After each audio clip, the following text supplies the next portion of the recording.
Ladies and gentlemen, welcome to another episode of SHOULD'S Side. SHOULD'S Side is a place where I combine all my favorite clips from the live stream and put it into one video. And during this process, you're going to hear a lot of random rage, random tangents, and a lot of yapping throughout this whole video. But no need to worry, your viewer viewing experience will always be a 10 out of 10. So, ladies and gentlemen, without further ado, let's go.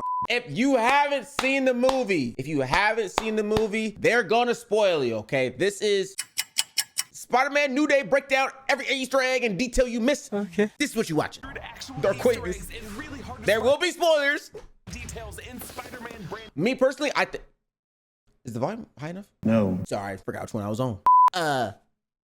I personally think the movie's a solid 8 out of 10, 8, maybe 9 out of 10. The only thing that I didn't fuck with in the movie, the only things I didn't fuck with in the movie, the beginning of how it started off kind of threw me off with the pacing. Great shots. Tombstone in there for 3 seconds. What the fuck? I don't know how they found an albino that fast, but I'm impressed. The middle part to all of it towards the end, great. The scenes, great. Acting, every single actor, actress did their fucking job. Oh God. The body snatching just, nigga. The body snatching was snatching, nigga. I never seen body like that. Y'all got it like that? Okay, I need to be in the movie. I got the blanket. I got it. That fuck ass employee tried to fucking tell.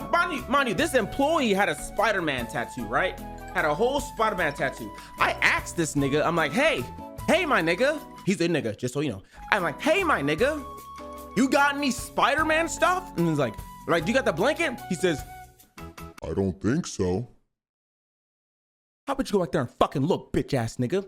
New Day. It's apparently a great power that I have that Aunt May says. Although I do like they showed him changing emotionally. I love how they orchestrated them. I love character development. I felt like it was like almost me in that movie. I could actually understand like, okay, the isolation, what it takes to really be Spider-Man. Is he broke? Not really. He got all that tech in there. That's okay.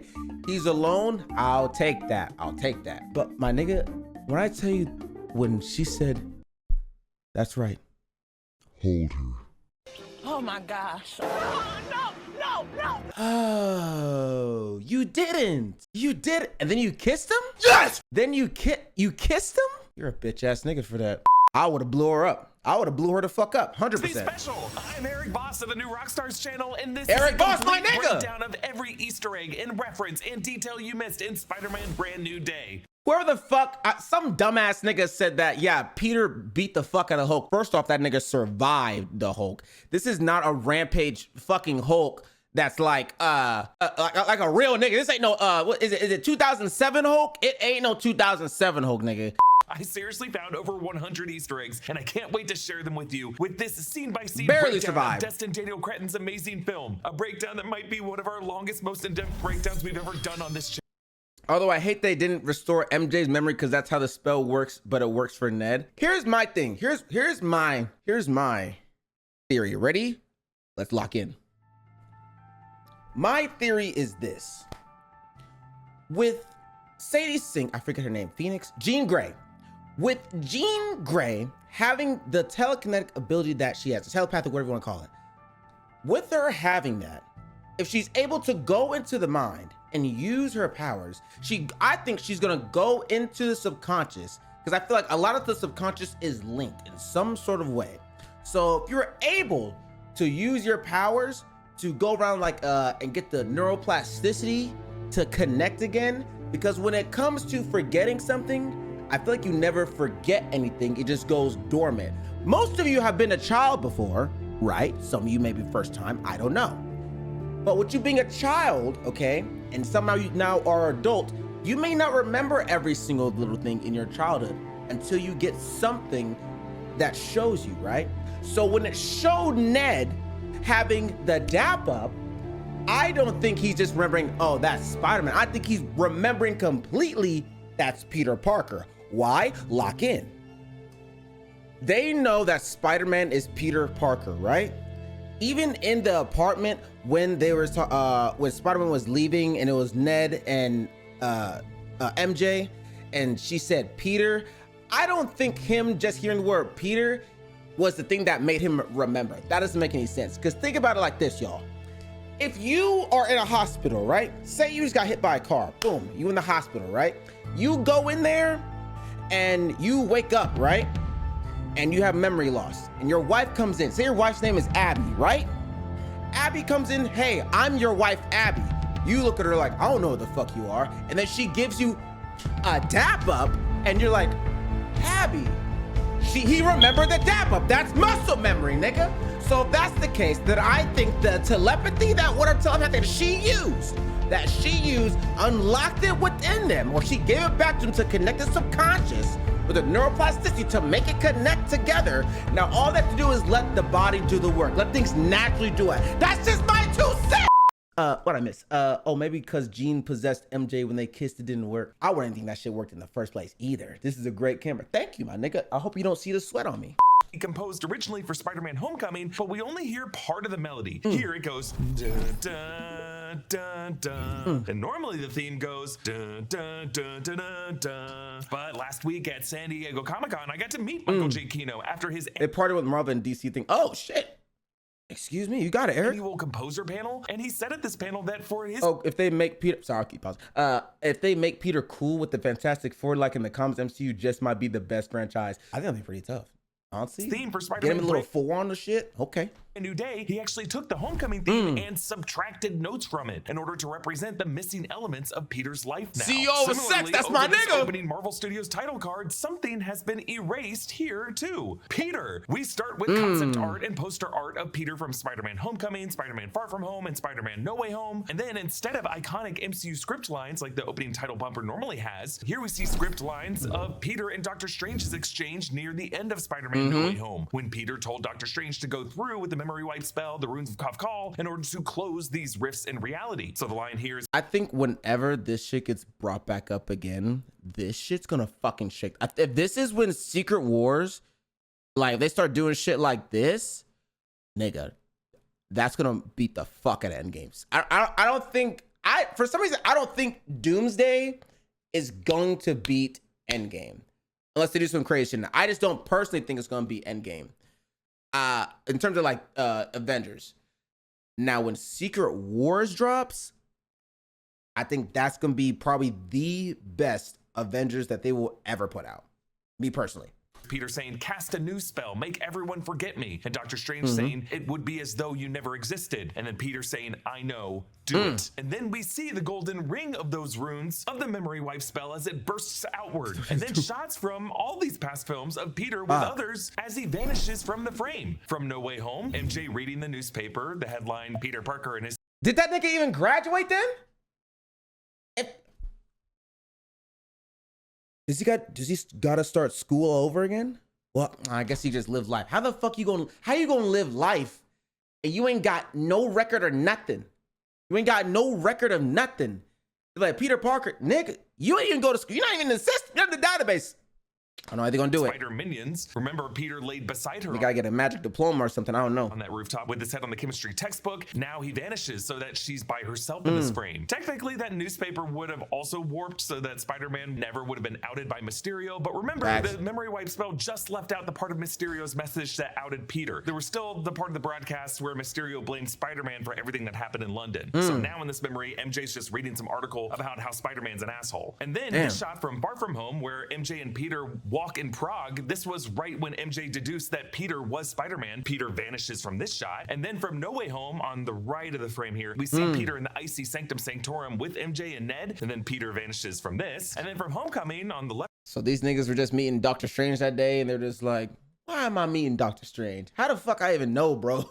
The frame here. Peter's at the lunch table with Ned in the moment they fawned over Liz Allen. And then behind Ned on the inner top of the R, Aunt May is folding laundry. I think this is from Homecoming. And then on the right, on the lower leg of the R of Marvel, MJ and Peter are on Tower Bridge kissing from the end of Far From Home, but Peter vanishes from that. And then on the further right, on the other leg of the R of Marvel, Ned and Peter are sitting beside each other on the tour bus in Far From Home. Peter vanishes from that. And then above that, on the curved Someone said we have to wait 3+ years again for another Spider-Man movie, and I laughed at that because Tom Holland's Spider-Man was definitely be in Secret Wars. I 100% believe he'll be in Secret Wars.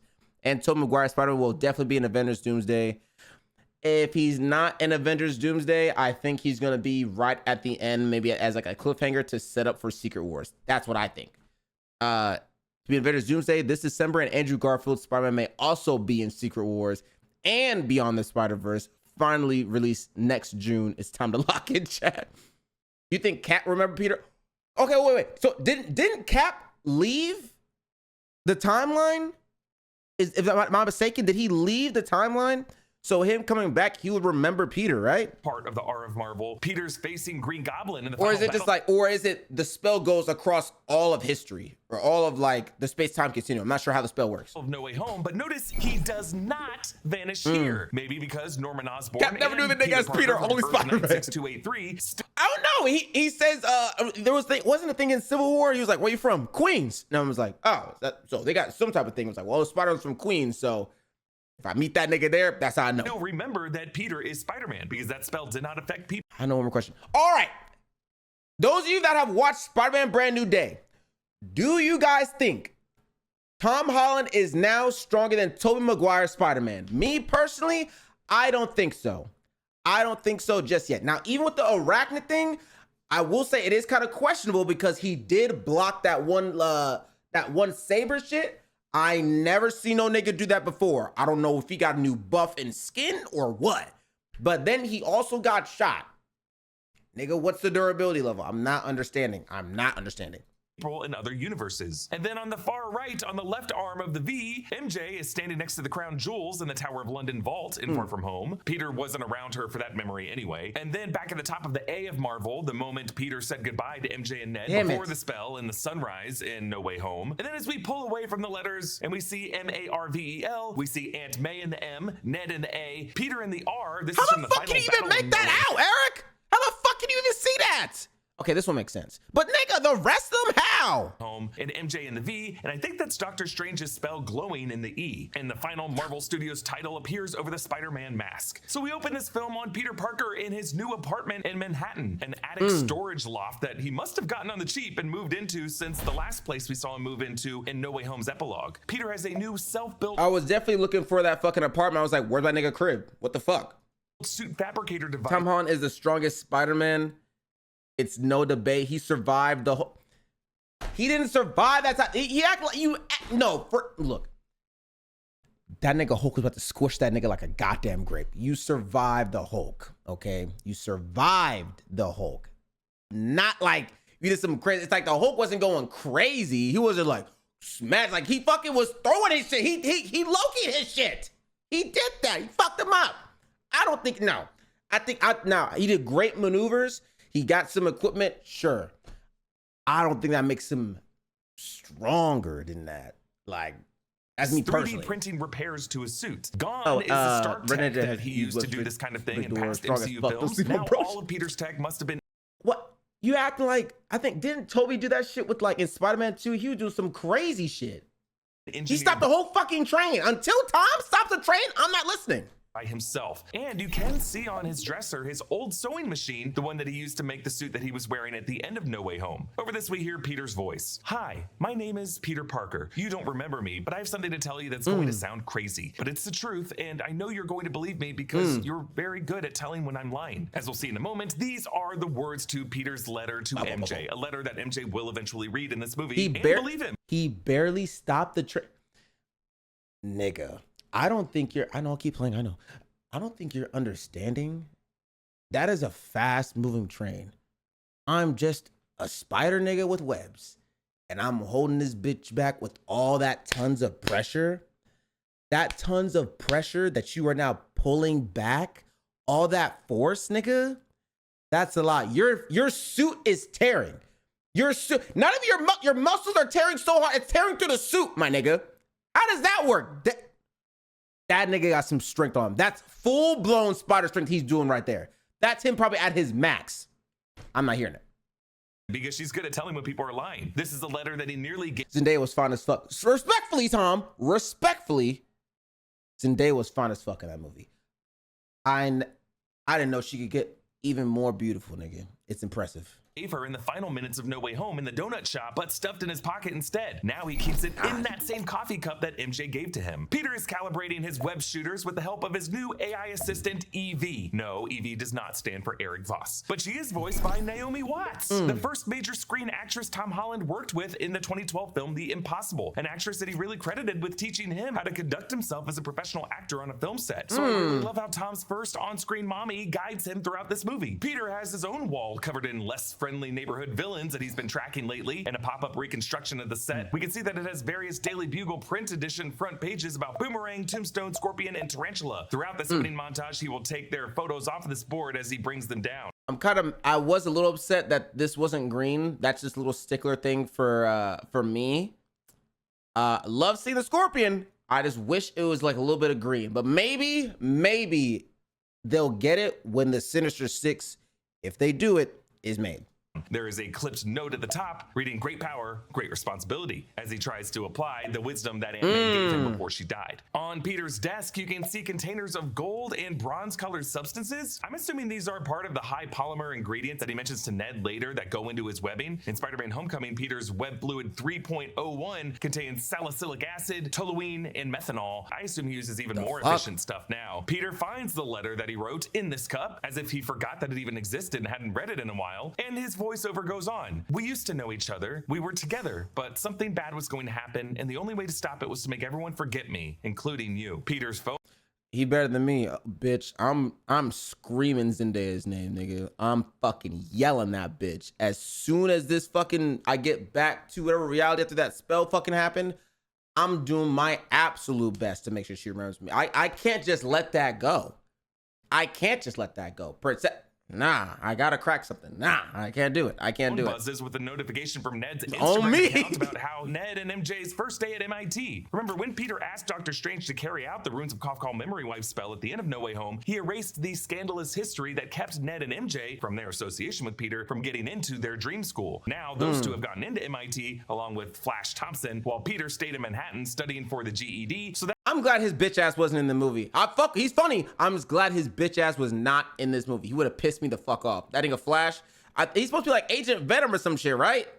To my knowledge. But other than that, the picture that he had in there, but that was enough. That would set this scene sometime around August or September 2024 in the MCU timeline, or 8 to 9 months after the final shot of No Way Home. But the rest of this montage will show Peter's adventures over the next 4 years while the others are at school. Now, Peter's phone in this movie is a Samsung Galaxy Z Flip 7 at They should have made it a special. They should have made it a special for it where it's like a Spider-Man themed one. Where it's like if you maybe have it like red on the bottom or red on top and blue on the bottom, and maybe have like either a Spider-Man embroidered symbol on it somewhere, or have it like a two-tone thing.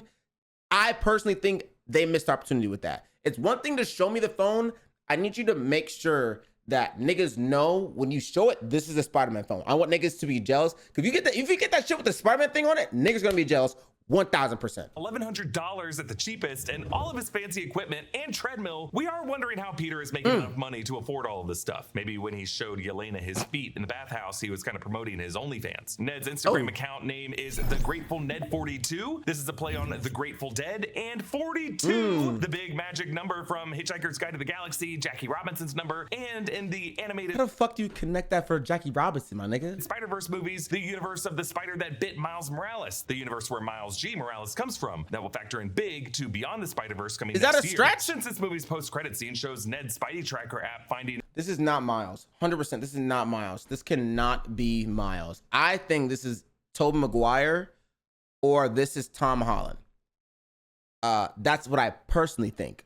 I think it's that. The reason why I think it's Tom Holland is because I think it may be just him like on a ship or something like that, or he may have like teleported somewhere. But my question is, who the fuck is out there reporting in the middle of the goddamn cosmos about a spider nigga floating. What the fuck is a happening? new location for Peter or some other Spider-Man in space, maybe it's all a clue that Ned, through his portal sorcery that he randomly had in No Way Home, is the key to the live-action Spider-Verse, having his own way of tracking Spider-Men, including Miles Morales or Gwen Stacy, or maybe even Tobey Maguire's Peter 2 from alternate Earths when they arrive via incursions. In the past, Kevin Feige has indicated that they can't really bring in the live. I still think he's an alien, 100%. No, take the eyebrows away. That nigga's 100% not from here. Action Miles Morales, Ears big as a bitch. I can't do it. who we know exists in this universe from the lines of Donald Glover's Aaron Davis There in he's Spider-Man on something. Homecoming. I don't want those weapons in this neighborhood. I got a nephew who live here. Yeah, sorry, Miles. I'm not gonna make it. Feige has said that he can't bring in a live-action Miles until after Beyond the Spider-Verse concludes, but that's coming in less than 12 months at this point. And I feel like part of that answer is going to come from this Across the Spider-Verse cameo by a live-action Donald Glover as the Prowler from some other universe. Tom Holland did say in a recent Empire interview that he wants to be the one to mentor Miles and or Gwen in a future film. All right, saying, three separate whether worlds. it is That's right. Miles Morales or a Spider-Gwen, I would love to be a part of setting up the next chapter like Downey did for me. Now we see this stunning shot of Peter suited up, sitting on the underside of a steel construction beam with his feet pointed toward the sky in the cityscape of New York City beneath him, looking like it's above him in this inverted shot. It's just a classic trippy Spider-Man pose that we saw in an early scene with Miles Morales and Gwen Stacy in the animated How Spider-Man. your ass cheeks the one sticking to it? How'd you even figure that out? And across the How do you even Spider-Verse. figure your ass can stick to something? Am I tripping? How do you discover that? I love how this displays Spider-Man's emotional distance from Got our maximum society. suckage on he's your using shit, man. his adhesive bonding to surfaces and what must require attentive concentration just to feel like he's dangling over an abyss Do you think they gotta get the balls too on there? I'll stop talking. that would take him into the stratosphere, while he forces the city that he feels duty-bound to protect to stay behind him. Yet those skyscrapers are really clenching down on him like the teeth of a giant monster. It's just interesting how in this movie's post-credit scene, it's gonna locate a new Spider-Man in space, and that's where Peter's feet are pointed to here in this shot. Peter's voiceover concludes, because I'm not just Peter Parker, I'm Spider-Man. And sometimes Spider-Man has to do the hard thing, even if it breaks Peter Parker's heart. Maybe I'll never Damn leave it, this that's to you. real as Maybe I'm fuck. just writing this for me. Maybe that's my responsibility, to live alone with the truth. But the truth is, MJ, that I love you, and I hope that deep down something inside you remembers that you love me too. Maybe And that bitch, shit, I don't feel a damn thing. Oh my god. Oh my god. It reminded me, I'm not sure if y'all have had that. It reminded me of like having that ex where she's just like, I never want to see you again. It's like that one ex that got I love my wife. Don't get it twisted. That one ex that got away during the time period before I met my wife. Let me finish. There you go. That actually might be a new emote. that's my responsibility, to live alone with the truth. Right now, at this point in his life, Peter is not fully understanding the wisdom that his Aunt May gave him. With great power comes great Post credit responsibility. is definitely teasing Toby Spider-Man because it said new Spider-Man sighting. Oh, because it said new Spider-Man sighting. It was already locked on Tom Peter, then it moved to space and it was already confirmed. Brand new day. Post credit scene was tied to Doomsday, and they cannot legally use Miles to the Spider-Verse movies wrap up, and they would have made that Spider emblem black and red, not red and black. Ooh, okay. That's a good argument. That's a really good argument, Isn't my a nigga. demand that you live alone for the rest of your life? And as Jean Grey will pose him the question that he has to choose whether he's Peter or whether he's Spider-Man, ultimately Bitch, I'm Peter will both. conclude he's both of those things. Bitch, Peter ass has nigga. a new suit design in this film, and it looks awesome. The suit that he wore at the end of Spider-Man No Way Home was described in that screenplay as, quote, a blue and red suit, new for him, but reminiscent of the suits he's seen before. And in the screenplay pages released by director Destin Daniel Cretton in this movie, they really doubled down that this new design was inspired by the suits worn by the Andrew Garfield and Tobey Maguire variants of Peter Parker. I gotta give me a mask, y'all. I gotta give me a Spider-Man mask, man. Y'all gonna see me just do some bullshit. I'm just gonna be just like, I'm just flipping on the walls, man. You're not gonna know what the fuck to that he do. met in that movie. You can really see that with the raised webbing on the red fabric, something that we haven't really seen since the Sam Raimi, Tobey Maguire era, and the specific shade of blue, recalling the Mark Webb, Andrew Garfield era. And really just the way the suit fits, with a certain looseness that allows the air to ripple through it, resulting in a natural fit that really made Andrew Garfield's suit one of the best looking on film. And It the suit did. has a new chest logo to represent this new, brand new day. I will say this suit didn't, I feel like, compliment him too well. I feel like it could have been better because like when he took off his suit and he was in the pool, he was fucking ripped. I don't know if they need to make it like a little more muscly for it to show more definition, but other than that, fuck with it. Era. Gone is the squat techie spider logo from the Home trilogy, representing Peter's goes to stream- hardwired. I would like to lose not around right now, but I would like to. Collaboration with Tony Stark, now we have this long-limbed spider with thick clawed legs that stretch up far and down his chest, representing the fact that this guy is getting arachnid organic webbing to execute the vision of a spider. I know for sure when it drops,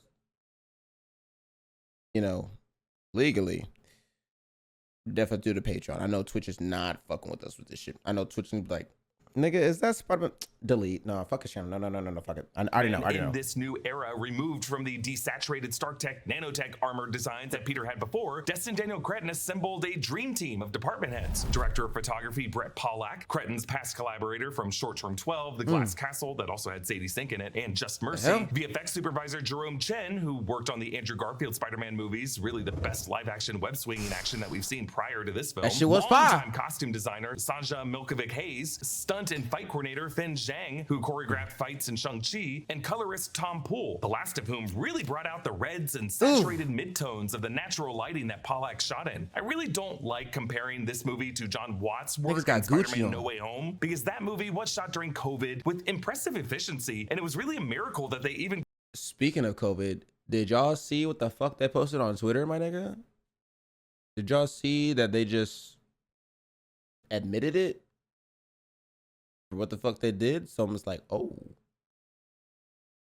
To my understanding, people owe niggas apologies. This shit crazy.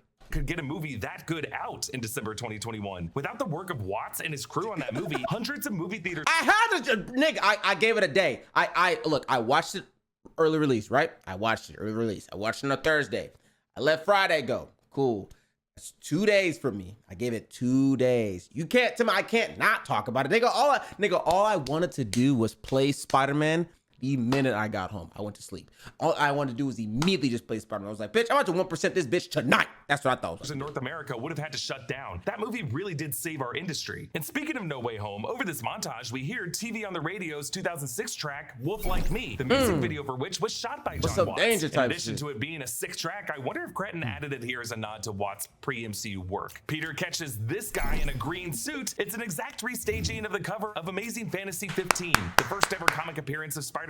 I think the best thing about it is the amount of references, the amount of stuff to the reference to the game, reference to the comics, and the shout out to like the nostalgia for like Andrew and Toby. I think they absolutely delivered on that. They actually listened to what the fuck we wanted. I understand some things, they only have X amount of time to make the movie. This isn't an episode thing, it's a movie. They gotta cram a lot of it in there and they have to get it done fast because they're on a time crunch. I get it. I can't complain that much about it. Respect to them. From August 10th, 1962, posed this way to match Jack Kirby and Steve Ditko's cover art. In that first issue, the cover art isn't anything that we see Spider-Man do in this origin story. The green-suited guy is just meant to be a generic... That movie's got my job, bussy? What? All right, who is retroactive. We're gonna get you a leash. Named Steve, historically as a nod to Steve Ditko. A news report afterwards says that these guys were part of the Manfredi crime syndicate. The Manfredis are led by Silvio Manfredi, aka Silvermane, and in the deleted restaurant scene of Far From Home, Peter was fighting the Manfredis there. In Spider-Noir, an alternate universe version of Silvermane, the Irishman Finn Byrne was played by Brendan Gleeson. Peter always catches these news reports as part of his routine to pick up flowers for the grave of Aunt May. We now see that May Parker's birth year was 1964. The birth and death years on this headstone were covered in No Way Home, but now the MCU is okay establishing those events as happening in 2024. Aunt May was not 60 when she died. She was around 54 to 55 since she dusted in a blip. You can just say 60, my nigga. It's all right. Just say 60. Golden Channel's timed out more. What have you done? We see the moment Peter moves into his attic storage loft space. This is why his apartment in this movie is different from the space he moved into at the end of No Way Home. We 600 is crazy. Floor plan of the set design of this, and even an asbestos-filled loft like this in Manhattan with a bedroom and kitchen attached and this much natural light would go for... Is this his shit? What the fuck? Like a minimum of $3,000 a month. I mean, probably way more than that given this square footage. But, you know, maybe fewer people want to live in Manhattan in the MCU. Get more than if this is New York, I got a friend named Nechikage. His shit is like, it's like this right here. And it's like one room. And it's probably about this size. And I think that nigga pays about like 2,000 something. If he's got anything else, if the bathroom and the kitchen aren't already in the living room, nigga, he got a nice little spot. He got bread. This is not a broke Spider-Man. This much natural light would go for like a minimum of $3,000 a month. And these things must have gotten in every big city during the blip. And maybe those whales in the Hudson are just really loud. During a snowy winter month, Peter wears a vest and knit cap. Peter has to wear outerwear now because the heaters that used to be in his suit were custom add-ons from the Stark Tech suit in Homecoming, installed by Tony Stark after his experience with cold, after the icing over of his armor in the first Iron Man film, Tony's always learning. Hypothermia in Tennessee in Iron Man 3. Now that Peter's suit was made by himself, he has to intentionally add layers for cold weather. Actually, I found this vest. It's an original Breakburn Outfitters make. This whole look of Peter is also something that we saw him wearing in 2018's The Amazing Spider-Man number 795. Peter is fighting Matt Gargan, the Scorpion, Michael Mando. We last saw him in Spider-Man Homecoming when he was seeking weapons from Adrian Toome's crew on the Staten Island ferry, then knocked into the water and arrested and imprisoned on Rikers Island, where we saw his scorpion neck tattoo as he vowed to put Spider-Man's head in a dryer. It's not clear in this moment how Matt Gargan got out of prison, but in Morbius, we saw Adrian Toomes teleport to another universe out of that prison, and maybe between the chaos of the blip and everything that happened during No Way Home. Imagine your girl giving you top, you get blip, nigga. I know that shit gotta taste terrible. I don't know what the fuck that even, you got reduced to, I got particles in them. That's terrible. Gargan was just able to escape. Gargan now has his Scorpion exoskeleton suit, and it looks awesome. He never had that in Homecoming, but there was one subtle line indicating that Adrian Toomes and his tinkerer Phineas Mason did at least build it. We still have enough to do the Gargan deal, though, right? Yeah, but then that's it. This armor has a green color to it as a nod to Scorpion's look in the comics. No, the fuck, no, it don't. What the fuck?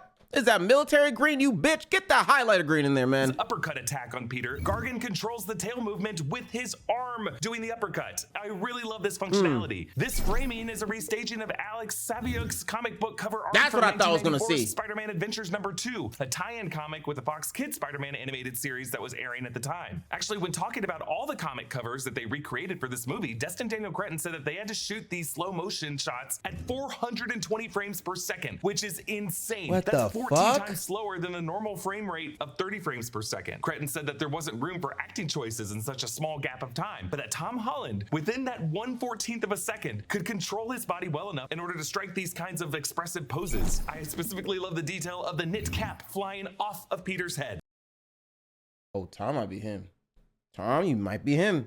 You might be him. In order to get that, you know how hard it would be to place that at first, to time it for it to fly off just like that? To finish this fight, Peter quips to Gargan, "Let's end this on a high note, yeah?" And then he knocks him out with a mini grand piano. Next, we see the MCU debut of Tombstone, Lonnie Lincoln, played by Marvin Jones III, aka rapper Quindon. This shot recreates Sal Buscema's cover art from 1988's Spectacular Spider-Man 142. Really the most iconic Tombstone cover. He asks, "If I drop you here, how long would it take for you to hit the ground?" This scene introduces Liza Colon from The Bear as Detective Jean DeWolf. DeWolf is a detective who teams up with Spider-Man during the 70s and 80s runs of the comics until the 1985 death of Jean DeWolf storyline. She got laid the fuck out. Damn. Where she dies at the hands of the Sin Eater. Actually, in this scene of the movie, there is a shout out to the writer of that storyline, Peter David, with the storefront sign that reads P. David's Services. New York One news host Pat Kiernan makes another Marvel cameo as himself. He previously was the one who broke the Daily Bugle Mysterio footage that outed Peter Parker in Far From Home and in No Way Home. Now reporting that it's a new New York as the crime rates have dropped to a record low thanks to Spider-Man's heroics. This movie is titled Brand New Day after a particular era of Spider-Man comics that began in 2008 following the One More Day storyline in which Mephisto granted Peter's wish that the world would forget that Peter is Spider-Man, including erasing his... Is that supposed to be Satan? He made a deal with Satan? Why did you do that? ...relationship with MJ. And this era re-established Peter as a classic anonymous, friendly neighborhood Spider-Man in a somewhat restored era of street-level conflicts and drug dealers, gangs, and other similar criminals. The montage shows Peter taking out more low-level supervillains, all in slow-motion shots recreating other classic comic covers, starting with And Tom was doing that? Okay. Eric J. Larson's cover art for 1991's Amazing Spider-Man 345. Boomerang Fred Myers was a Spider-Man villain from 1966, an Australian-American who got caught taking bribes that ended his baseball pitching career and fell into the crime organization called the Secret Empire. We found out from an art book related to this film that each of these boomerangs have different explosive abilities. Next, Tarantula, restaging Tarantula's first appearance in Ross Andrews' cover art of The Amazing Spider-Man. This fit was kind of weak. I don't know if there was like, this looks like just a nigga and a shiesty. I don't know if there was like a budget for the suits in this, because I'm just like, okay, y'all can, this is like a onesie suit. Y'all can't make that? Y'all don't got no machine that can just make this shit? And 134 from 1974, showing Spider-Man evading one of Tarantula's foot blades on this boat. Just as there is on the cover, there's a cop here aiming a gun with his hand on another cop whom Tarantula had just injured. Tarantula, Anton Miguel Rodriguez, was a South American terrorist who ends up working for the Brand Corporation, who wears razor-clawed boots and gloves that are tipped with toxin that render his victims unconscious. Then Ramrod, restaging Bob Wycheck's cover art of the Amazing Spider-Man number 221 from 1981, when Spider-Man jumps to allow Ramrod to ram his head into a brick wall on the campus of Empire State University. Ramrod is a cyborg with metal plating on his head, shoulders, and chest, originally introduced in Daredevil number 103 in 1973 as a creation of Kerwin Broderick and Moondragon as a cyborg weapon against Daredevil. He faces Spider-Man in the 1981 comic in a plot by Ramrod to develop a potion that will make people go into a rageful frenzy and then die shortly after. What the fuck? That's what he wanted to do as a villain?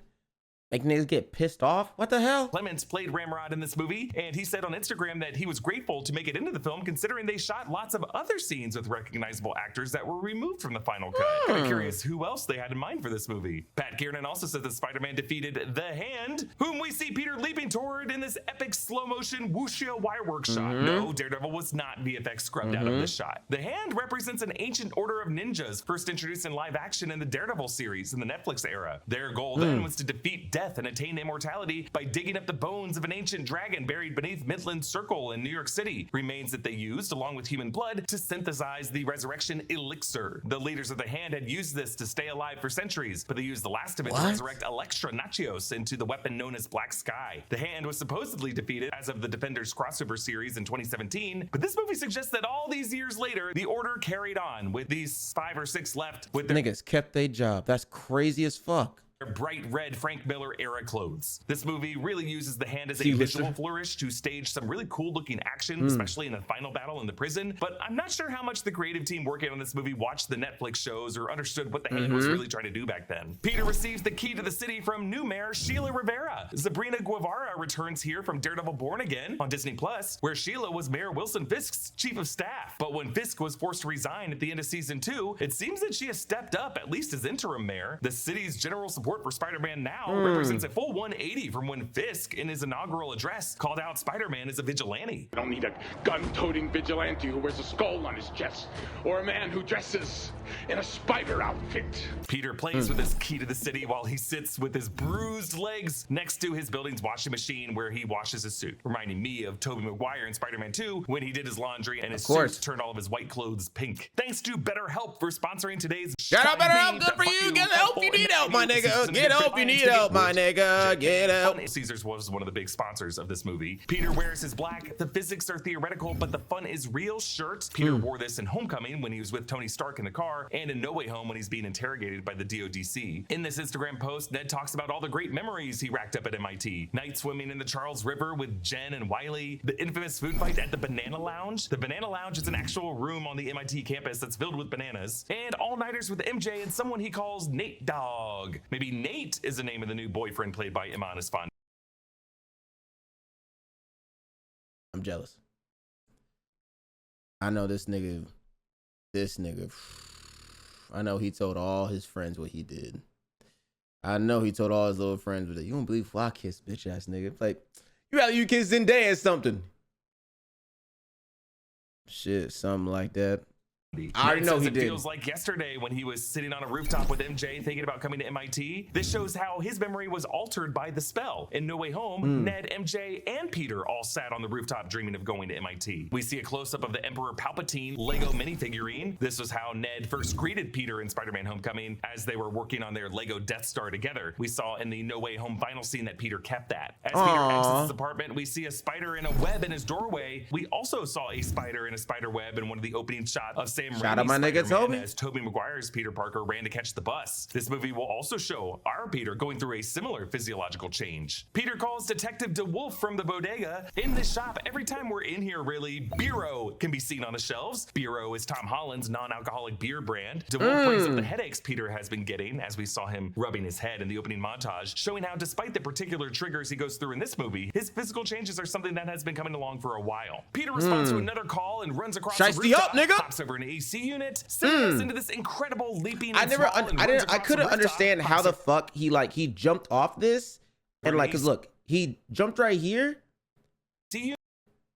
That vault, nigga.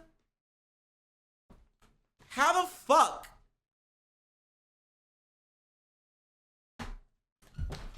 Okay, I kind of get it now. That's kind of fire. I was trying to figure it out in the movie. I'm like, damn, how the fuck you do that shit? Sending us into this incredible leaping and swinging montage. And then fucked up and hit that shit. This good since Jerome Chen's work in the Andrew Garfield Amazing Spider-Man films. It reminds me a lot of the action we see in the Insomniac games. Yes. Peter awkwardly rolls. I gotta play. Oh my god, I gotta play. I think the next time we play Spider-Man, which will be very soon, I think I'm gonna finish it in one go. Because to my knowledge, I think we're at 65%. I'm on a tea break right now, so it's gonna be a lot faster.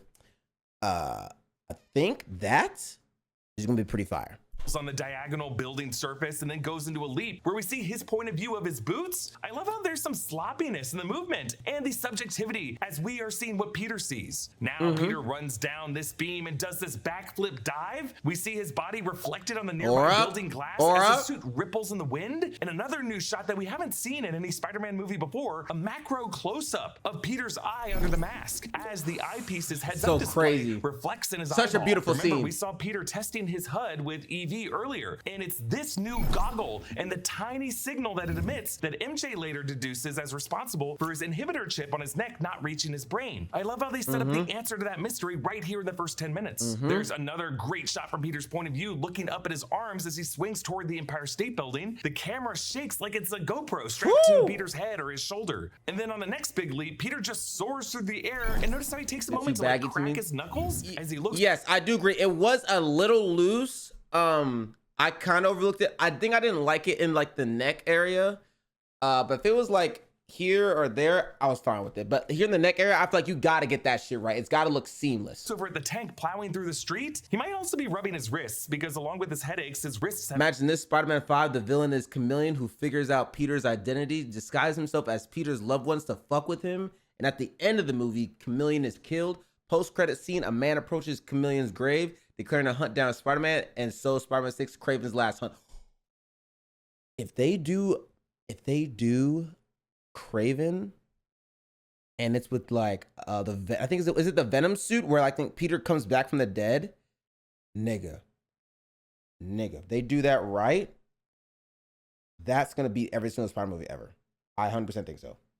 I think just that black suit, like, and they make it raw. I think they're gonna have to make it, I want to say, an R-rated Spider-Man film. That's the only way I could see it. Like, either that or like a M for mature. Because I think Peter has to get really dark with that. I think to really show like how much of like, I'm not fucking Spider-Man. I'm Venom now. I am Venom. I think that's what they have to do. Been aching. Peter here swings into this alley over a pipe, the kind that clotheslined Harry Osborn in the 2007 film. Damn! Why you bring that up? Fuck! Damn it! And he kicks off the... We gotta do Spider-Man 3 soon, man. Oh my god, that's just so fucking funny. Side of the building to follow the hijacked tank as it plows through 2 cop cars. This scene and most of the exterior street shots were shot in Glasgow, Scotland, in the earliest days of shooting in August 2025. Onlookers noted that they were using practical swinging for many shots, suspending a stunt actor from a swinging cable attached to truck-mounted rigging. That's a big reason why the physics of Peter's movement look so natural and grounded in gravity throughout the sequence. Plus the fact that they were able to shoot on an actual city street, giving lots of shots depth of field where they water the surfaces. Just give so many of these shots texture. And I know traffic was fucked that day, dude. I know New York already has bad traffic. I knew when that shit was being shot, terrible. That we never saw in past films. I went into a lot of why this movie looks this good in this new series that we started, why it looks like this. We're actually gonna start doing that at least twice a month here on the New Rockstar. Dang, y'all making new shit too? I gotta start making new videos too, man. As a new show that we're doing, and we're happy to announce and launch it here. I got a new style video I'm trying, y'all. I don't know how it's gonna turn out. I got like 5 minutes done of it, with like cutting it. I'm trying out a new style, see how it works. It might be ass. I don't know. I'm doing my best. Past episodes of why it looks like this for Spider-Man Brand New Day, for 2025 Superman, and for 2026's Backrooms. I really love this shot where Peter swings past the tank as it shoots at him, stops right in front of the camera, and then whips himself back in the tank to take out its high caliber gun. Peter lands on the hood of a BMW i5, another huge product placement in this movie. There's a freaking billboard for it later. And the driver, listening to Whitney Houston's I'm Every Woman, switches it to sports mode to accelerate. I assume Sony and Marvel made BMW pay for the Whitney Houston needle drop to make this funnier. And I assume someone in the movie's ad sales department watching this video is like this. Yep. The tank plows through another cop car, sending it rolling toward this kid on a scooter. You okay, kid? Yeah, you're okay. See you later. Peter pats his helmet twice. I think it's a very deep cut reference to the first time Peter Parker technically appeared in the MCU as the kid in the Iron Man mask at the Stark Expo in Queens in Iron Man 2. Iron Man saved him in the final battle, but technically an earlier appearance than that, in like the second or third scene of the film, that same kid in the mask, at the time played by Jon Favreau's son Max, appears to Tony when he's pushing through the crowd. And after giving him an autograph, Tony pats his helmet the same way, twice. How the fuck? How the fuck do you find that, Eric? I didn't know that was even a scene. How the fuck do you find this shit?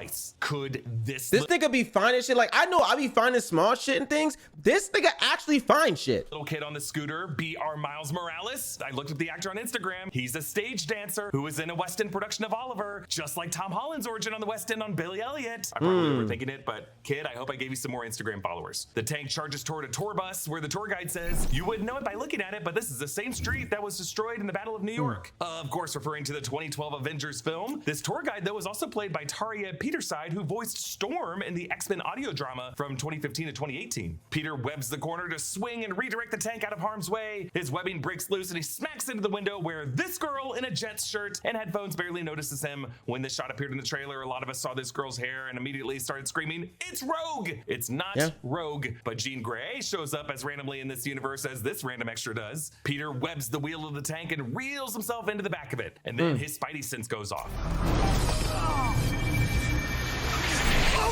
Ooh. That chime you heard was the same sound of Peter's Peter tingle going off in No Way Home when he sensed Norman Osborn was about to betray him.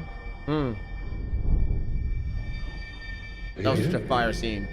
That chime sound effect lasted over Peter walking around and past Otto and Norman, but here it's condensed as Peter just senses the grenade being launched from Frank. By the way, we also heard that chime the moment Peter dusted in Infinity War. A process that was drawn out for Peter because he could sense it coming. The explosion knocks Peter off of the tank, and then he gets sideswiped by the battle van of Frank Castle, the Punisher. This is our first time seeing the battle van in live action. Punisher had it in the comics since giant-sized Spider-Man in number 4 in 1975. So really the van itself comes from Punisher crossing over with Spider-Man. The comedic timing of the shot recalls a similar shot where Andrew Garfield's Spider-Man gets sideswiped by an NYPD SUV in The Amazing Spider-Man 2. There's also a similar shot in Far From Home of Tom Holland, Peter Parker, in Berlin getting sideswiped by a Shout out bullet train. Berlin. Oh! All three examples are really an homage to the iconic Buster Keaton stunt of how he just exits quickly out of frame. Now, there is actually an Easter egg here in the mural art in the movie version of this shot. You can see street art showing B-Rabbit. Yes, Eminem's character from 8 Mile, which is actually from the Salvador Larroca variant cover of 2022's The Amazing... What? They did this?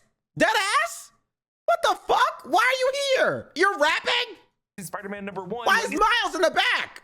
C895 that showed B-Rabbit in a rap battle with Spider-Man, with Daredevil and Miles in the crowd watching. This movie is surprisingly heavy on John Bernthal's Frank Castle, but back before... Well, so now I definitely got to get that copy. I don't know where the fuck I find that. I got to get that copy now. Both he and Tom Holland got cast in their Marvel roles. The actors recorded each other's audition tapes when they were shooting a movie in Ireland in spring 2015. Tom made my first Punisher audition tape, and I made his Spider-Man audition tape. And it was actually John Bernthal's idea for Holland to do a backflip to enter the scene, which Holland says got him the part and was the origin of the Spider-Man do a flip in Homecoming. Do a flip! Do a flip! I covered Frank Castle's past in the MCU in our homework video, but now he's been generally in New York City, and he apparently met Spider-Man. Let me tell you something. In a Staten Island incident where Peter saved him. Frank's windshield has a window built into it so that he can shoot weapons forward while he's driving. Presumably the rest of the glass is bulletproof, making it super impressive that Peter can kick it out later. And on Frank's dashboard, we can see some bolt cutters, a radio, and a whole bunch of unpaid parking tickets. Peter snatches and webs Frank's first grenade launcher, but this time Frank... I think Frank did, John Berthel, whatever his name is, Johnny, I'll call you John. John did his fucking thing. I think every single time I saw him on screen, there wasn't a moment I felt like I wasn't seeing something the Punisher would do. And I think the ending scene with him carrying Spider-Man after Spider-Man had just told him not to do that shit, I think that's such a great character development for niggas that are like, fuck you, I'm gonna do my own thing. And it's like, sometimes you need to listen. a lot of people could get fucking hurt. And it's like, this is what the fuck happened. So I appreciate that he took responsibility, brought him to the hospital, carried him there, and stayed there the whole fucking time. The whole fucking time. Shout out to John. Perfect Punisher. He's ready for him with another one. What do you think's downrange of that tank, dum-dum? Peter gets launched back into the tank where he webs the And sides. like the Punisher, it didn't even take away from the Punisher. Cause I know a big thing with Marvel. I'm glad they were cussing in it too. I'm so glad they were cussing in it. If the Punisher didn't cuss in it, it would feel like a slap in the face. I expect the Punisher. I expect him to act recklessly, sort of. I expect him to do these things, and he did it. John, phenomenal actor. Congratulations. So the buildings to create a slingshot to propel himself back at Frank, smash through his windshield, and pull Frank out of the van. And Peter keeps things neighborhood friendly. I'm surprised we didn't get an F-bomb here. You're allowed one every PG-13 movie, but I guess the producers are realizing a lot of kids are seeing this movie. The tank heads into a damage control detention center where Matt Gargan is currently being transferred. The tank crashes through the wall, and Peter smartly swings in front of it and uses that same web to drag the people who are about to be crushed out of the way. Peter pries open the hatch to find this nice older woman inside. We later find out that she was a janitor working at the DODC warehouse in Brooklyn. So that Brooklyn break-in that Peter called DeWolf about earlier was probably connected to this. He just say call 12. So that Brooklyn break-in that Peter called DeWolf about earlier was I thought that boy Eric got a hood on us. Yeah, when they called 12 earlier, it was like, okay, Eric, let me find out you from the hood, nigga. Connected to this. There are dozens of actors in this film who get to play one of the people possessed by Jean Grey. And of the ones who don't get lines, the credits call them the inhabited. I really love how much this film gives these day players moments to shine and how well they all crush it, both as they embody Jean's personality and when they come to their senses. And they nailed it. In the physical choreography, the choreography was amazing. Each one, I actually felt like, oh fuck, I'm actually keeping track of this bitch. The transition. This choreography for The Inhabited was designed by Nathan Kim. Breaking into this facility to get Matt Gargan was all part of Jean's plan. She goes from the janitor. Yo, earlier this time. Oh, what's up, man? That's Killy 34. What's up, man? That's Killy 34. To the DODC soldier and then to the agent upstairs. Cretton and Paul. We just been talking shit and going through the motions of what the Spider-Man Brand New Day, because you know it's a brand new day.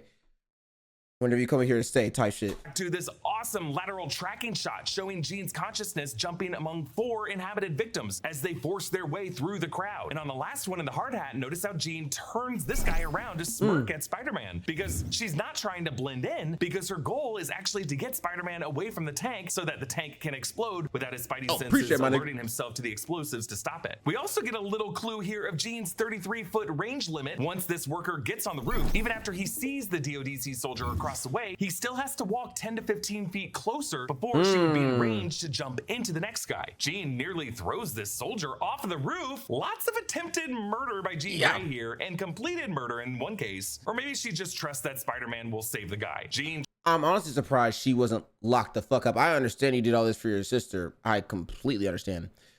Bitch, you were killing niggas. Niggas were out there getting possessed.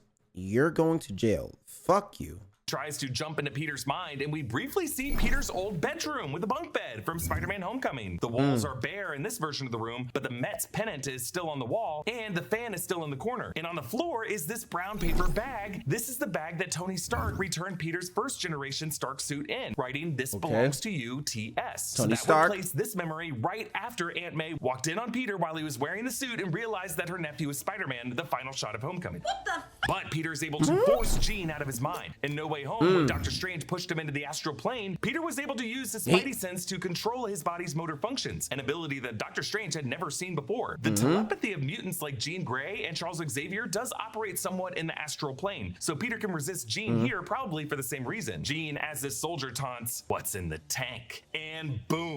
Later, after Jean releases this guy, he says as he's loaded into the ambulance, I love you, Spider-Man. Yeah, all right, buddy. Peter takes the train out to 3250 Brighton Beach in the Coney Island area, which turns out is a Russian bathhouse used by Yelena Belova, Florence Pugh, as her office. I was not prepared to see that scene when it came, and it didn't click while I was watching. I was like, oh, she's just in the pool. I'm just like, oh, she's just swimming. It's normal. I was like, why is everybody getting so hot? And then I realized the bitch is naked in the pool. That's when I was like, oh, it's about to be one of those films.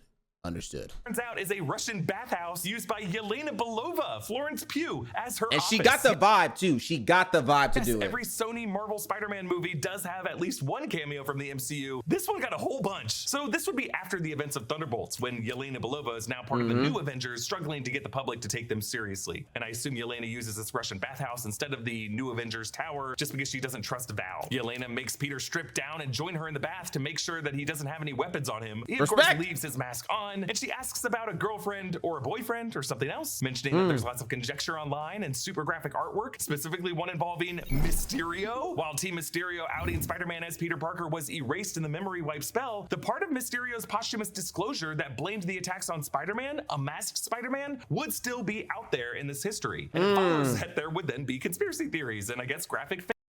Wait a second. If this is spoiling the movie because I haven't seen it, I'm cooked. What? What? What?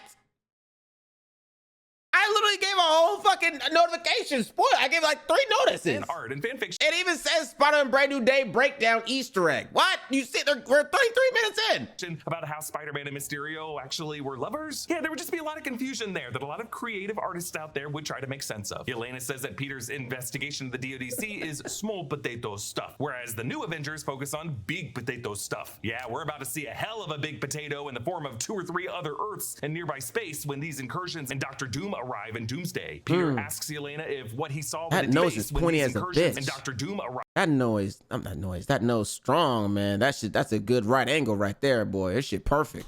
In Doomsday. Peter asks Yelena if what he saw with the DODC workers was the same kind of mind control that Yelena and the other Black Widow agents experienced. He's referring to the events of the 2021 Black Widow film, when Yelena was one of the first Widow agents who inhaled an antidote that freed her from General Dracov's mind control that all Widow agents from the Red Room operated under. Yelena says this is not that same mind control, but rather a type of possession, the kind that you'd see from a ghost or a demon or a figure from Russian folklore. And she says that after 4 attacks on DODC sites, there was a cybersecurity attack looking for something called VMAX. So why doesn't Peter go to the Sanctum Sanctorum after this to talk to Wong and Strange about what kind of ghostly possession this could be? Well, because he went there in the last movie. But also it seems like he just trusts the DODC too much and just wants to ask them personally because he thinks he can get to the answer sooner. He shouldn't trust them though, because the moment he arrives, they make him go through this full body scanner at gunpoint. There's a lot of interesting text that shows up on this scanner if you look closely. On the lower left by his hand, the screen reads H-EN and enhanced human or human enhanced. On the upper right by his radiation, head, the screen reads radiation detection. It's looking for gamma radiation, like what Hulk and She-Hulk have in their blood, or the cosmic radiation given off by figures like Carol Danvers, Monica Rambeau, Kamala Khan, and Wanda Maximoff. Technically, the spider that bit Peter was supposed to have a kind of radiation that resulted in his powers. And then on this close-up of the screen, we see Operator Agent Ramirez, priority elevated, and in the upper right, we see subject designation, Vigil 09, identified enhanced operative, threat level, agility enhanced, non-lethal profile, last known activity, urban traversal via synthetic filament. What the fuck does that even mean? Urban traversal?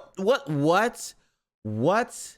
Last known activity? What the fuck does that even mean, dog? Visual lock acquired, confidence 92%. I guess that other 8% would be him taking off his mask. And then beneath that, a rundown of Peter's abilities and okay, superior strength. Okay, whatever. Superior agility. Yeah, heightened senses, enhanced perception. Okay. their classes according to the DODC. You can see superior strength. I think Tom McGuire's had more stats because I think whenever he got bit by the spider in the first movie, it gave a breakdown. I think it was like 5 or 8 different things that he had for his ability. Muscle fiber density, 12,500 PSI tensile strength, enhanced class B, superior agility, neural response time, 0.02 seconds, It can scan all that in you? Reflexive overdrive class C, heightened senses, ocular enhancement, 360-degree peripheral awareness, augmented class A, enhanced perception, ocular enhancement, peripheral awareness, and then again augmented class A. So this is huge. We are seeing how the DODC has already come up with various categories and classes of enhanced individuals and their abilities. The DODC was already hunting enhanced persons in the Miss Marvel series, That's which pretty included good. the clandestines from the Nord Dimension and the Jersey City girl Kamala Khan, whom we now know has a genetic mutant status. And in Wonder Man, the DODC was processing violators of the doorman clause in Hollywood, which included Simon Williams, who in that series was mysteriously born with the powers that he had. Peter meets a new director of the DODC, William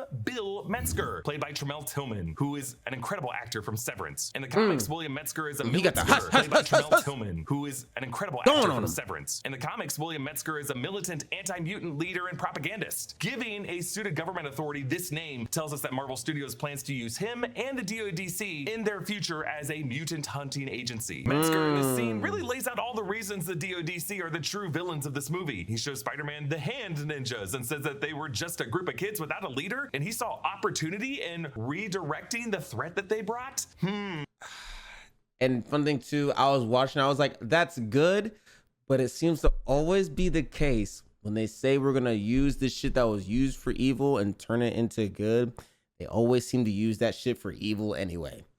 Similarly, we see the scientists and the engineers of the DODC messing with Shocker's gauntlets from Homecoming, as Metzger talks about the tech being in the right hands. Selfishly, he just wants these super abilities in his own hands to beat up mutants. I like the detail where Metzger looks a little suspicious when he confirms that this telepath could not jump into Spider-Man's mind. That's because he's secretly working on a way to replicate that telepathy artificially, and he's realizing right now that they'll never be able to use it to control Spider-Man someday. Metzger won't tell Spider-Man what's in the vault or what VMAX is. In truth, Metzger doesn't know what VMAX is. It's really a red herring clue in this movie, making us think it's going to be a mutant curbing toxin or something like that, when really it's just something personal between Sarah and Jean. Peter spots Ned in the bodega, where Ned buys a keg and energy drinks he's addicted to, Sharkfire. We hear Tame Impala's Loser as Peter follows Ned into his house party. In Ned's room, Peter finds a Chewbacca Lego minifig that's also part of that Death Star set, and Ned's huge Spider-Man research wall. So many fun details here. There's references to Peter's appearances in Europe from Spider-Man Far From Home, Venice, Prague, Berlin, London, and his appearance in Berlin in Captain America Civil War. And speculation, is he British? Which of course Tom Holland is British. The German newspaper to the right is a photo of Peter crouched on a truck at the Berlin airport Black Noir from the Civil War battle, with the caption translating from German to a photo from a surveillance camera of Tony Stark's newest recruit. Much of the German text is cut off, but what I can make out is a mention of the Avengers in the column to the left, and the text above the photo translates to showing how he, in a fierce fight with Captain America, tests himself. That German reporter probably saw the moments Peter whipped Captain America's shield, and later in the battle, when the hero from Brooklyn left the hero from Queens pinned under the heavy collapsing jetway, but made sure the kid was okay to eventually live. Did Cap know that he was gonna be able to hold that? Because if not, he just tried to murder someone that he knew was a child. Did on his own. You got hard, kid. Where you from? Queens? Brooklyn. And again, these news articles would still exist despite Dr. Strange's did not know that. spell, which did warp physical media because none of those reports showed who Peter Parker was under the mask. There's also an article behind the clipping of Peter at the airport battle that's actually in Czech, suggesting this would be an article from one of the Prague reporters reacting to the fire elemental attack in Spider-Man Far From Home and the Night Monkey. Specifically, we see the name Mysterio in phrases translating to in combat gear and the characteristic round helmets of, and then energy disruptions utilizing as nuclear. It sounds like this Prague reporter was describing the Mysterio fishbowl helmet, and they're worried the fire elemental attack, which were really the drones faking that illusion, were powered by nuclear technology. We also see a newspaper clipping mentioning adrenaline junkie Ewan Hendry being arrested for scaling a skyscraper for the 8th time. Ewan Hendry is a set decorator who worked on this film. Ha, you made yourself an Easter egg, Ewan. We also see how Ned realized that Peter's shoe size is 9.5. Okay. Then this article reads, we wear the same size shoe. We up. Spider-Man I might be able to play Spider-Man. I don't know. Maybe nigga Morales? I don't know. unmasked. A nigga variant? I don't know. Could this Latino parkour prodigy be the web slinger? 10 years ago, Carlos Rodriguez was a viral sensation with his impressive parkour videos until he mysteriously stopped uploading. Could it be that he picked up a new identity? Ironically, the word parkour actually gets pretty close to the real identity of Spider-Man. And then another note breaks down known characteristics. Gender, male, age 18 to 25, ethnicity white, first appeared 2016, Queen's accent. Yes, 2016 would have been the first year Peter Parker appeared via his YouTube videos. And Queen's accent, love this. Tom Holland was the first Spider-Man to really hone in on a specific Queen's accent, and it's part of how his normal English accent has disappeared into the character. With this movie, you can really hear how Holland perfected it and amped it up, as he would have spent 4 additional years as a New Yorker. Holland recently joked with Amy Poehler on the Good Hank podcast about how English actors often are the worst at doing American accents because many of them don't super I will say one thing. It is very interesting that a lot of these British actors are doing so well at putting on American accents and coming into Hollywood from somewhere else and taking over this bitch. They're doing such a good job that when you first see them on the screen, and then you see them after the screen, they got a whole fucking accent. Bitch, you could infiltrate the country if you wanted to. If you want to. Imagine a nigga gets good with accents. Oh, I understand why they're spies now. Oh, that makes sense. Focus on one specific regional dialect. The Brits are not always the best at American accents. That is true. I think conversely, like with Brits, when they do American accents, the one thing that they do is they kind of always turn into this kind of talking. Right. Like it's just very, because they want to make sure that they're rounding out their consonants. There's lots of long R's. Yeah. And the next shot is a photo with Ned's My accent is not a costume, bitch. Thank you very much. estimated height of Spider-Man at 5'7.5". Tom Holland is 5'8". So again, they're digging him by rounding down half an inch. And then there's a photo of this guy taking a selfie labeled "not him". I was wondering if this could be a photo of Tom Holland's real life brother, Harry Holland. Harry did work as Tom's assistant in some of the earlier movies and cameoed in a deleted scene in No Way Home as a bike thief in a scene where Peter got green paint thrown on him. Harry Holland also played one of the Deadpool variants in Deadpool and Wolverine. Ned tells Peter that Spider-Man saved him and his friends' lives 3 times in high school. Wouldn't it have been more than 3? Well, think about it from Ned's perspective. He would have remembered Spider-Man saving him at the Washington Monument, that's one, and then only once in Europe, in London, because to Ned, in Venice, it was Mysterio and some random guy in a Commedia dell'arte mask, and then in Prague, it was Mysterio and the Night Monkey, and then the 3rd time would be at the Statue of Liberty. So Ned probably also feels bad that Spider-Man took the rap for the London attacks and wants to thank him personally. Ned shows Peter the app he created, Spidey Tracker. Yes, a big part of the marketing and something that plays a big role in the post-credit scene. I love that Ned even created this because it's also kind of an organized version of what Tony Stark did in order to initially track down Peter Parker, log all of his sightings from social media, and then narrow down which kid from Queens it would have to be. Ned shows his 2 prime suspects.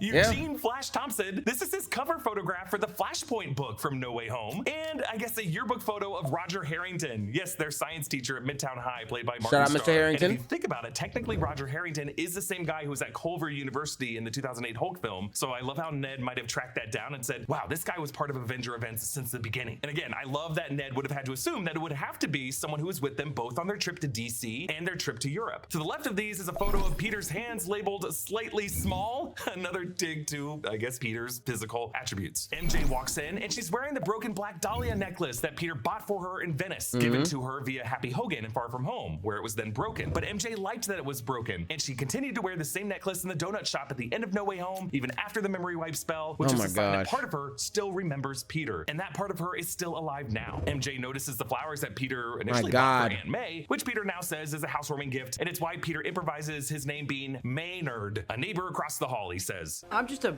neighbor from across the hall. Friendly neighbor. Without realizing it, MJ works in Spider-Man's friendly neighborhood moniker. In the kitchen, we see Ned's mini keg was for Green Jackal beer. This is not a real brand, so some have interpreted this as a reference to Spidey villain The Jackal, aka Dr. Miles Warren, who is green, but he's not in this movie. We learn that MJ was offered a job for some soulless corporation that she turned down, even though it had health insurance. She spit some real shit during that scene. She was like, I think saying something like, why should I work for like a company or something like that? Basically, that don't fuck with me.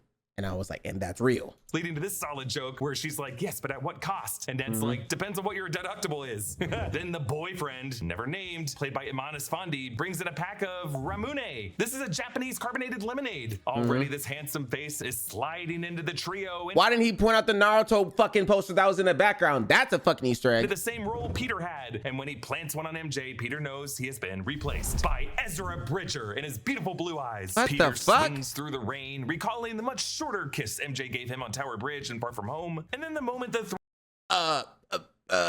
Percival Parker, what's up, my nigga? I used to work for AT&T, and the amount of times they just told me to lie to people. Nigga, I used to work for AT&T too. I understand.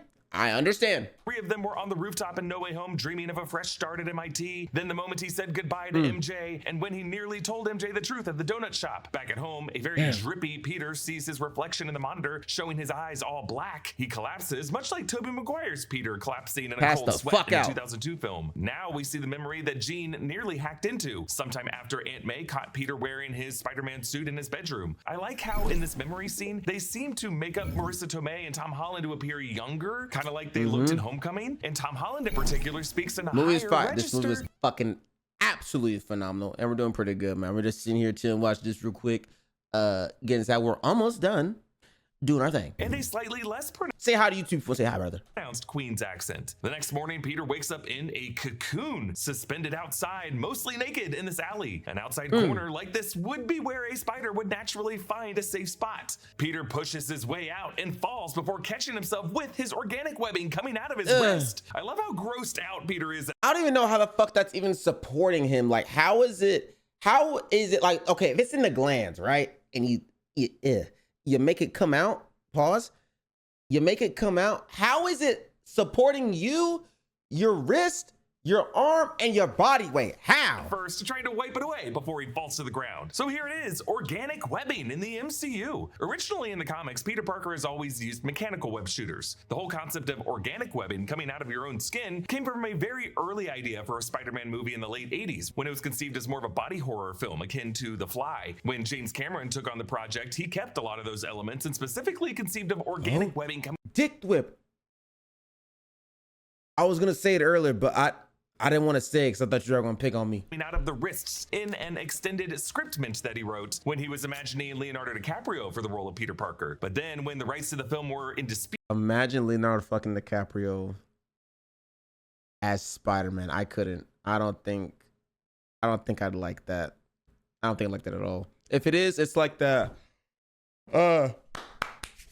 variant from the Across the Spider or Into the Spider-Verse one where it's like the white-haired blonde-haired Spider-Man. It'd have to be that, and then Tobey Maguire would have to be like the brown-haired one. That's how I think it would go. In the late 90s, they eventually landed at Columbia and Sony, and Jurassic Park writer David Koepp took on the script, and he kept James Cameron's idea of organic webbing, which is how Sam Raimi included the idea in his 2002 Tobey Maguire Spider-Man film. For a whole generation of fans, that movie was their entry point to the lore of Spider-Man, which is why when the Andrew Garfield films came about, there was a sense of relief among comic readers that they got the mechanical web shooters back in. But this movie, Brand New Day, is suggesting that organic webbing is the next natural stage of Peter Parker's evolution, as his arachnid DNA is taking over, coming about from him spending less time with other humans that he was. Now, I didn't understand why it was the fact that with his organic web shooter, he couldn't use the mechanical web shooter at the same time. I don't understand why his body would reject it, because in my mind, I'm thinking like, nigga, if I can just use the mechanic and I'm out of cartridges and I got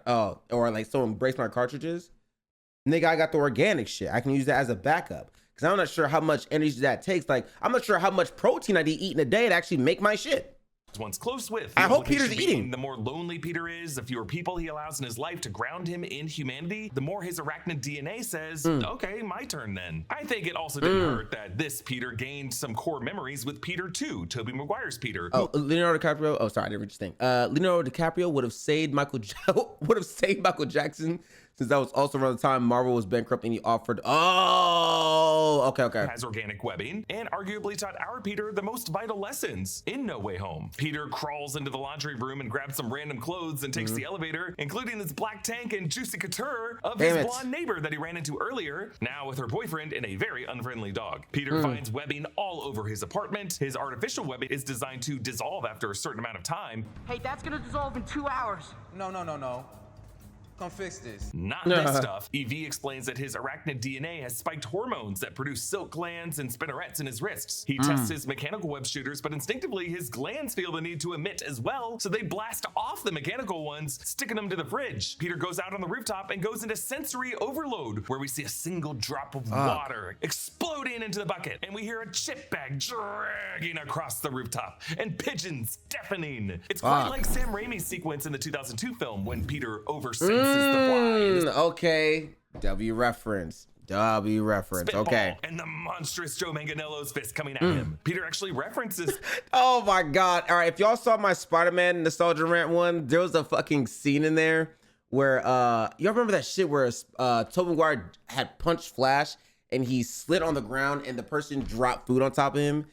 And all you hear is, Flash, get up. I'm like, bitch, what the fuck? fuck? You just saw what happened. This directly by recalling that Peter too had organic webs, something that completely shocked and grossed out the other two Peters when he whipped from his wrists in No Way Home. And like Toby's Peter, we get this little sequence where our Peter tries to command his web here on the rooftop, but fails like Toby Peter's rooftop trials in the 2002 film. But now when Peter shouts web, all of his organic webbing sprays out like a fire hose. And then after it seems to run out, there's one last little spurt. Bad Bunny's Ayo plays as Peter chaotically smashes into a water tower and then slides across another rooftop and sticks to these pigeons. I mean, all I can really see with the purple clouds in the sky and the way the sun is shining through them, just great coloring throughout all of this. As soon as I saw this scene, I was like, bro, I gotta play Spider-Man now. That makes me want to finish Spider-Man just to do Spider-Man 2 for the game. Hi, honey. Oh, say hi to the wife, guys. Get down so they can see your head. Oh, you look so red. We're playing hide and seek in the dark. All right. Millie's using her wand. She's still gonna find me. Understood. Gotcha. Did you tell him about your trolling? Trolling? No, I'll talk about that later. But I'm recording though. This is supposed to be up on YouTube. My bad. You're good. Love you. See you in a bit.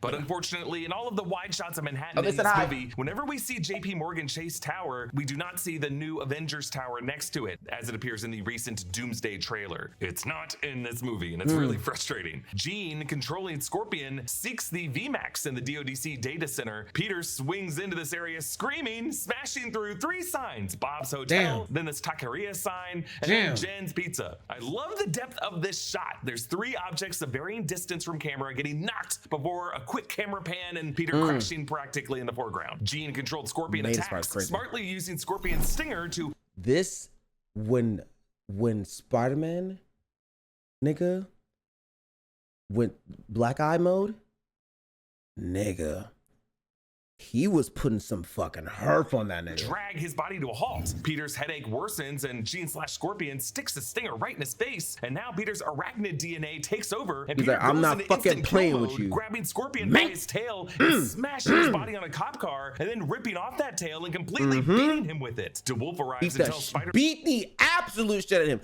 I understand the cop. First of all, bitch, you're in a cop car. Slow the fuck down. This is the actual real villain. Back the fuck up. You know Spider-Man is here. Take 5, my nigga. Take 5. The fact that Scorpion was like right, he was like, and the car was right there. That's not my fault. That's not my fault. I understand I'm swinging it.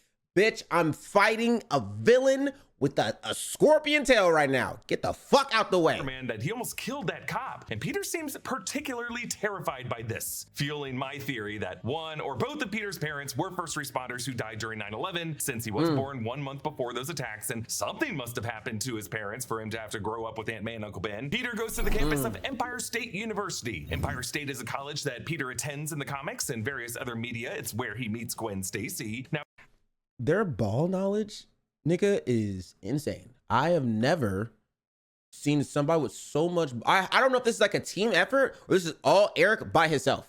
Peter doesn't actually attend this college but as a student. The team's got it, dude. He just kind of goes on campus wearing an ESU sweatshirt. Bruce Banner is now a professor here. He previously appeared in the form of a photo among noteworthy scientists in Peter Parker's high school classroom in Homecoming. Banner lectures about lattice quantum chronodynamics. This is a branch of theoretical physics that describes the changes of subatomic particles like quarks and the gluons that hold them together. I mean, to my own horn, me and the wife were watching this scene and we're putting that shit together. It was like, oh yeah, that connects to that because the mRNA and the DNA, blah, blah, blah, blah, blah, blah.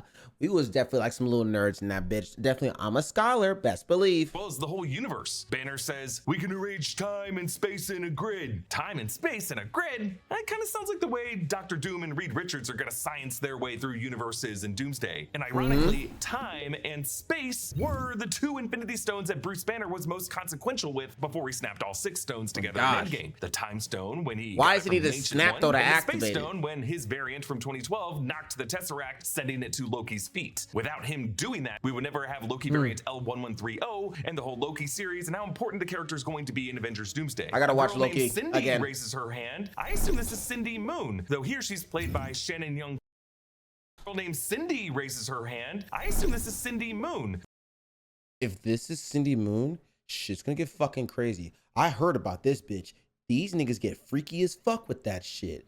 They gotta calm that shit down. They gotta figure that out. Though here she's played by Shannon Young. I don't know how they're gonna do the silk scene with them two. They can't have Spider-Man and her together. That's rated R 100%. And in Spider-Man Homecoming, I'm not trying to see him clap spider cheeks. and Infinity War, that Cindy was played by Tiffany Espenson. But this Cindy asks, if Thanos was worried about overpopulation, why didn't he just use the magic glove to make more food?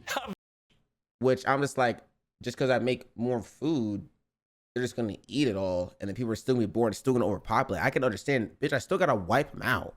Valid question that channels like ours have touched on over the past 8 years. We've actually made lots of videos about what Thanos was cooking. But Banner answers the question by throwing to this Hulk fanboy Arthur, who just stands and screams, "Hulk smash!" and the classroom cheers. But in a way, this is really the best answer to that question, because really the logic wasn't that great behind what Thanos did. He was just kind of a dogmatic monk at the end of his life who had tried everything else. Sometimes big dudes just get so angry that they stop seeing logical solutions. I think his thing, I understand why he was trying to do it. I just think he went about it the wrong way because he's trying to force everybody into his worldview, what he thinks it should be.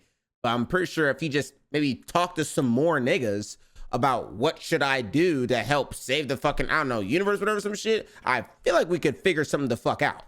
Since reality can be whatever the fuck you want. Things and just give into their rage to smash shit. And sometimes what gets smashed is make the universe bigger. After class, Peter asks Banner about make more room, nigga. Device. Banner had earlier models of this wrist device in the Shang-Chi post-credit scene, and in She-Hulk, it's a device that keeps him in a human form instead of his smart Hulk form that he created in the Gamma Lab in Avengers Endgame. And if you look closely at this device, you can barely make out the serial number. This shit was weak as fuck. If you're Bruce Banner and you have this shit on your wrist, nigga, I'm just gonna break that. I'm going to break it because you told me if I get rid of that, you're done.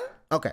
Of ASM-14. This is a reference to Amazing Spider-Man number 14 from 1964, the first comic issue where Hulk crosses over with Spider-Man. Peter tells Banner that his name is Ned Leeds, and I wondered why not just use his real name of Peter Parker here? Well, maybe Peter is worried that Banner's Hulk identity, the Savage Hulk, will remember the name Peter Parker and start freaking out. We have made some videos explaining whether Banner's Savage Hulk identity knows who Peter Parker or Spider-Man are. In Thor Ragnarok, Bruce experienced a total blackout for the 2 years Hulk was at the wheel. But Infinity War, the two identities seemed to be able to converse with each other and hear each other. And it was in the second of those movies where Bruce learned this. There's an Ant-Man and a Spider-Man? There's actually a moment later on in this movie where Savage Hulk does seem to remember Peter Parker, and that's what saves Peter. But here, Peter asks Banner that since he can diffuse the gamma radiation emitted by his DNA with this device, then theoretically, would it be possible to target specific mRNA transcriptors and turn those genetic expressions on or off with a similar device? Peter starts running away with his thinking and dreaming of a device that could automatically suppress any genetic mutation, and Banner cautions him that such a universal inhibitor could control anyone with any powers. So this is crazy, but basically in this movie, Peter Parker invents a prototype for a mutant inhibitor device. Yes, the kind of device used in the collars that we often see in X-Men stories, and the kind of device that anti-mutant groups in the future mutant saga, like the Friends of Humanity, or the forces of Henry Peter Gyrick and William Stryker, or the Sentinel technology of Bolivar Trask, will all use as part of their armory. It is wild that the MCU made Peter Parker the J. Robert Oppenheimer of the mutant saga, and by extension, Bruce Banner is kind of the Albert Einstein who warned Oppie, which makes it fitting that Bruce Banner's photo was next to Albert Einstein's in that classroom. Banner says, "How would you decide what parts of nature are good or bad? What if you're trying to control the expression of something that needs to be expressed?" Yes, it's a deep question for Peter in this movie, but it's also an existential thematic question for the whole mutant saga that will soon begin in the MCU. Should a sudden influx of enhanced mutants amounting to 0.5% of the population be controlled, or should it be allowed to express itself? And who makes that decision? Peter wears a Delmar's Deli shirt as he builds an inhibitor chip, listening to nothing Professor Banner warned him about. Delmar's was the deli and bodega in Queens from the earlier 3 films. We actually have this shirt in our merch store, nerdright.shop, along with the new Spidey tracker design and Peter's from the trailer about spiders. Interestingly, in the trailer, Keith David said, "Spiders have 3 life cycles," but here the audio changes the wording so that we hear him say, "Spiders have 3 stages in their life cycle." It's slightly more correct, but as I pointed out when we heard this line in the March trailer, it's still not totally accurate because spiders are arachnids, they're not insects. Spiders do not go through stages of life the way insects do. Spiders just kind of hatch out of eggs and look kind of like they do for the rest of their lives. They just molt as they grow larger and larger. Right. Molting is not a distinct stage. Molt is like just the skin, right? Great Keith David to narrate this small moment of the movie. I wonder if it was going to be a larger part part of the film, but due to the inaccurate biological phrasing, they just removed it. Because similarly, there was a scene that was featured a lot in the marketing of the film where Peter would have demonstrated a vaccination for kids where a girl brought up this same spider life cycles line again. Do you know the one thing he is never scared of?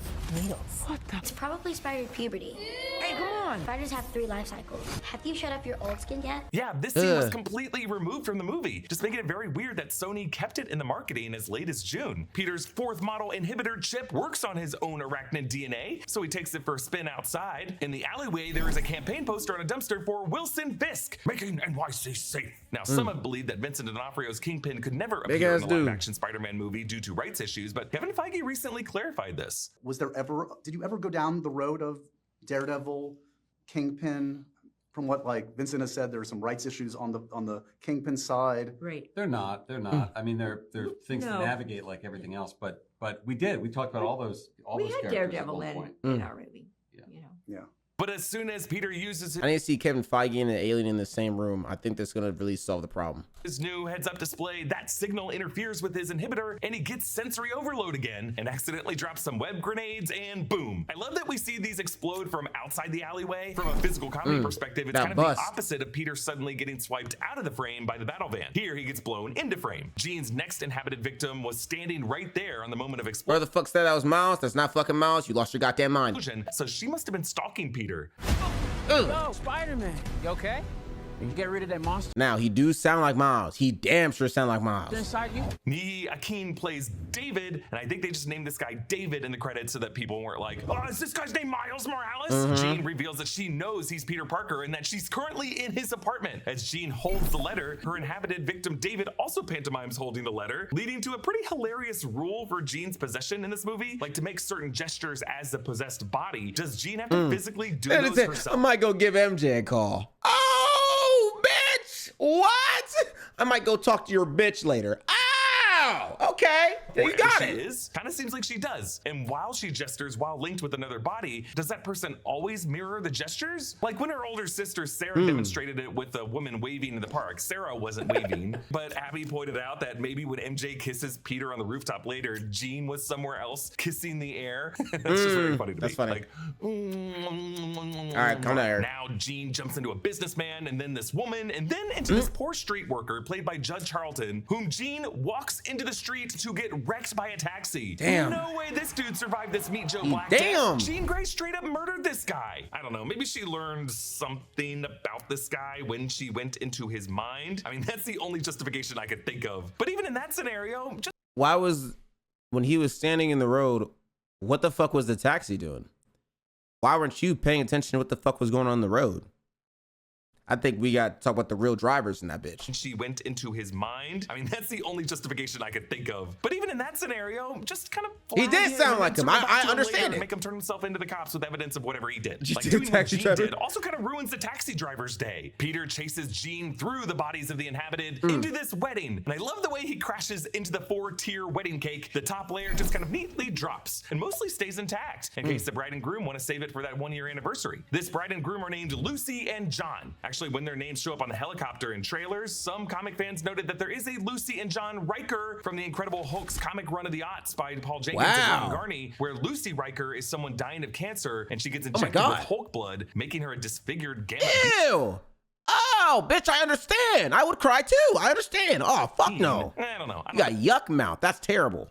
Like that's this couple. EV measures the distance between the jumps and comes up with a maximum limit of 33 feet. Now, Peter doesn't know in this moment if that's the actual precise limit, because that would just be anecdotally the maximum that Peter and EV saw while Jean was jumping in this chase. Like later in the DODC, they confirm a radius of 40 feet. So I'm guessing it's actually a bit further. Also, we learn that Jean can just sever whatever dead end link that she has and just start over with someone closer to her. So it's not like she was trapped in this helicopter with this guy forever. When I first watched this movie, I was as convinced as Peter that he just came up with a really great plan. But when I watched it a second time, I was like, why would he assume that that would work? In MJ's bedroom, notice there are photos of just Ned and MJ, no Peter, from how they looked in No Way Home. Spider-Man comes in. Where did y'all get that? Where did y'all get these pictures from? Who the fuck did Doctor Strange flick you the fuck up? Notice there are photos of just Ned and MJ, no Peter, from how they looked in No Way Home. Spider-Man comes in and quickly explains that MJ's in danger and she needs to come with him, and MJ quickly agrees to come. A little too quickly, because I think at this point Jean has already gotten into MJ, because as they're swinging, they never seem to be within 40 feet of anyone else. Zendaya plays this rooftop scene so well, because on one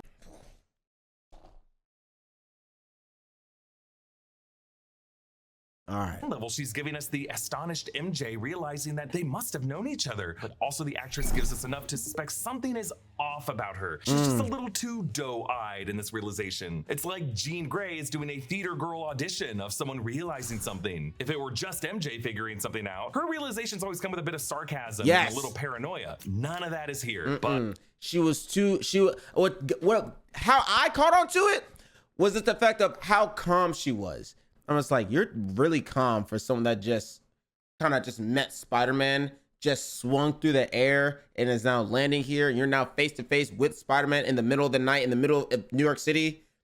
And you're just like, I remember what? Nah. Possessed MJ here recalls the Washington Monument, London, and Prague. She does not bring up the Liberty Island scaffolding incident, maybe because Jean doesn't want to alert Peter's spidey sense that he might have to go jumping after MJ in a moment. Jean, as MJ peels up Peter's mask above his mouth, just like Kirsten Dunst married Jane did when that Peter was upside down in the 2002 film. Yes, sir. But this loving kiss is followed by the complete unmasking and tearful hug, followed by this gut punch as Jean now says, "Go ahead, Peter. Touch her. Hold her."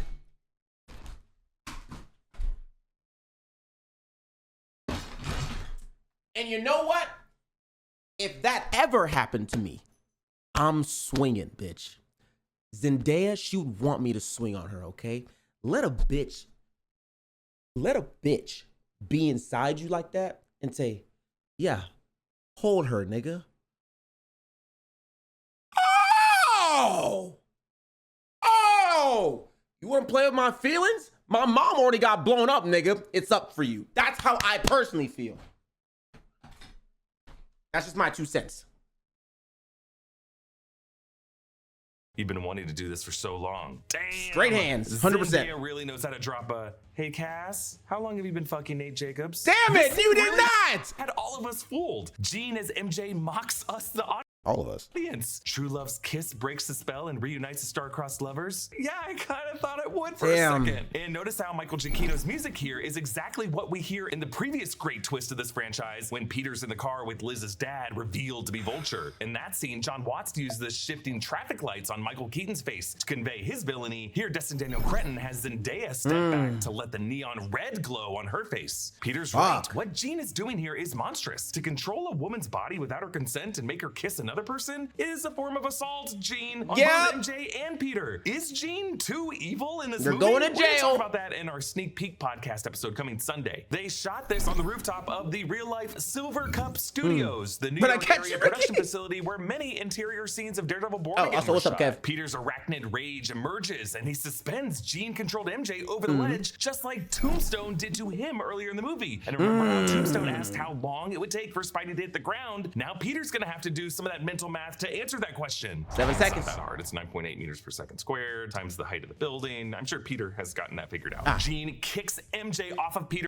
Nigga, let me see a smile like that. Oh my God. I'm gonna beat you. Damn, she bad. I mean, fuck, I gotta save her. I would have hesitated, 100%. Lets her drop, and I love this transition. Just as the red light leaves Zendaya's face, representing Jean leaving her body, that's when MJ Beautiful scene. Beautiful scene. Slow motion lateral shot of Peter diving after MJ, just as he did in No Way Home before Goblin swiped him away. And Andrew Garfield had to go after her to redeem him, failing to save. I didn't like the way he stuck that landing. I'm glad he saved her. I did not like the way. Look, all right, play it one more time. Did in No Way Home before Goblin swiped him away, and Andrew I don't Garfield know had to go after her to what the fuck this little rinky-dink shit was when they dropped this bitch. I'm just like, are you telling me y'all couldn't find any smoother way to make it look a little more realistic versus this nigga having a goddamn bionic spring in his asshole? I don't know what you want to say. Him failing to save his Gwen. I will always love how much they want to milk this kind of shot. I can still hear the sound. It looks awesome. I also love how our Peter learned from that, and he knows he has to grab the person he's saving and not just whip her so that he can absorb the impact of whatever hit they're going to have on the landing. Peter takes MJ to Frank Castle's booby-trapped boat warehouse. Frank lives on a boat called Golden Girl, which is a nod to Jerry Conway's spectacular Spider-Man number 141 from 1976, the first time Spider-Man and Punisher team up against Tombstone. Punisher in that issue uses a boat called Golden Girl as his hideout. MJ finds reference. all of Frank's memorabilia of his wife Maria, his I think MJ also looked really good. Golden Girl as his hideout. MJ finds some people were complaining about how her hair didn't look like the MJ hair in the show because I think it didn't have like bangs or something like that. Nigga, grow the fuck up. It's red. We got it. It's the white shirt. We got it. The blue pants. We got it. Zendaya's fine. We got it. Like, what the fuck? finds all of Frank's memorabilia of his wife Maria, his daughter Lisa, and his son Frank Jr. Niggas just don't want to see Zendaya win, man. Fuck. It looks like a stuffed bear. And Peter uses his facial scans of this mystery telepath to learn her name is Jean Elaine Grey. So yes, after months of speculation, it's now confirmed that Sadie Sink is playing the mutant and future member of the X-Men, Jean Grey, the third actress to play her in live action after Famke Janssen and Sophie Turner. I still gotta watch that one. Whatever the one that was where she Grey, the third actress. This shit right here. Now, mind you, I'm a nigga. I had it on bootleg. I couldn't see this shit for nothing. There's probably a nigga standing up when I watched it. I remember this scene was probably one of the craziest scenes in X-Men. Cause I think she leveled that bitch. And I think Wolverine had to stab her or something like that. I don't remember. To play her in live action after Famke Janssen and Sophie Turner. She's the first official member of the new cast of the X-Men introduced. We gotta get our to the X-Men MCU. knowledge up, We y'all. gotta do I don't another know. video just going back through every interview and media appearance Sadie Sink made, denying or just not answering the question that she was Jean Grey. Recently, Ryan Reynolds appeared in Hall H, totally referencing the fact that she is Jean Grey. And Steve Lacy did spoil it at the red carpet. But you know, now that I'm looking back at the clip, all he did say was Jean, and he might have been saying that his favorite character was Jean DeWolf. Have we all been too mean to Steve Lacy? Nah, there's no way he knew Detective DeWolf's first name was Jean. So Jean Grey is an Omega level mutant with advanced telepathic, telekinetic, and in some cases reality warping powers, and eventually becomes the host to the Cosmic Phoenix Force. She's gonna have a big future ahead of her. Wow. Sadie Sink is already confirmed Congrats, to return Sadie. in Avengers Secret Wars, and it's assumed that she's gonna be a star of Marvel Studios' X-Men film coming either in 2028. Yo, she went from Stranger Things and went straight into I know she's up. I'm sure her friends are happy for her. Bitch, you're up. Like, you're eating for at least a good 10 years, maybe 20. Or 2029. But here in this movie, Marvel Studios is doing something different with Jean Grey's origin. She has an older sister named Sarah Grey, like she has in Chris Claremont's run of the comics, a sister who's also a telepathic mutant. Rather than being recruited by Charles Xavier from a young age, this Jean Grey begins with her and her sister abandoned by their mother, Elaine, into foster care. And then they become runaways using their body hopping powers for fun until they were hunted by Metzger in the DODC. So questions for the X-Men/mutant plan at Marvel Studios remain after this movie. Are there other future X-Men in this 616 universe? Like, is there a Professor X and an Xavier Institute up in Westchester County? Was there an Eric Lenscher Magneto who survived the horrors of World War II in this history? While Marvel Studios has confirmed characters like Kamala Khan and Namor as genetic mutants, are there other young mutants in the 616 universe like Scott Summers, Aurora Monroe, Hank McCoy, Bobby Drake? Where my who just niggas haven't at? been discovered yet? Is there a James Logan Howlett Wolverine in the history of this universe? Like that headline about a man with metal claws fighting in a bar brawl in that one She-Hulk episode? And why is Marvel Studios introducing a homegrown mutant now in the 616 universe right before the events of Avengers Doomsday, which I don't think they're gonna be Avengers Doomsday. I don't think they're gonna be Avengers Doomsday. I don't think so. will so prominently feature returning X-Men from the Fox X-Men universe of Earth 10005. And really, in this 616 universe, where have the mutants been all this time? Well, I'm guessing Marvel Studios Smoking, jiving, and jerking shit off, I guess. I guess they don't give a fuck. I don't know. We'll start to answer these questions at D23 on August 14th, and then in Avengers Doomsday in December, and then throughout 2027. It was reported on Friday by Deadline that Samara Weaving from the Ready or Not films and various other roles has been cast by Marvel Studios in their upcoming X-Men film as Emma Frost. Congratulations. With the ability to turn her body into an indestructible diamond texture, played by January Jones in Okay. X-Men First Class. Emma Frost is a member of the mutant villain Hellfire Club. Meanwhile, Obsession's Indy Navarrete. Ooh, she's fire too. She actually has. Did y'all know she has a fucking YouTube channel? She's playing, I think, The Last of Us right now. I'm like, When's the collab? I think that'll be pretty tough. I don't know. Revealed that she was in talks with X-Men director Jake Schreier, potentially about playing Mystique, and rumors are out there that Charles Melton and Kaylee Spenny from Beef Season 2, which was written by the people writing the X-Men film, are in talks for characters like Beast and Rogue. But for now, my best guess is that mutants in the 616 universe have existed all this time, just in slightly isolated numbers, in secret, not realizing there were others with their shared X gene. But then recently, events in the 616 universe like gamma radiation released by the snaps of the Infinity Stones, or incursions, or just a side effect of Doctor Strange's spell, something activated dormant X genes that were in 0.5% of the population. You could say it's just natural for evolution that with all these crazy reality warping events, 0.5% of humans would evolve to have advanced powers to help the overall species survive. I think Marvel Studios Is Neymar that nigga, or is he a weak ass nigga? Let me know right now. I haven't heard anybody say, oh my God, it's Neymar. No, I've never heard a nigga be in fear of that. just wants Jean Grey to be the focal mutant of the story that they're telling in the mutant saga. An angry, gifted girl, grieving, We still oppressed, talking about hunted. Spider-Man? Yes, my nigga. What? Of course. Of course. Yes. Did you see the poster? Did you see the shit on the shelf? Yeah, we talking about Spider-Man, my nigga.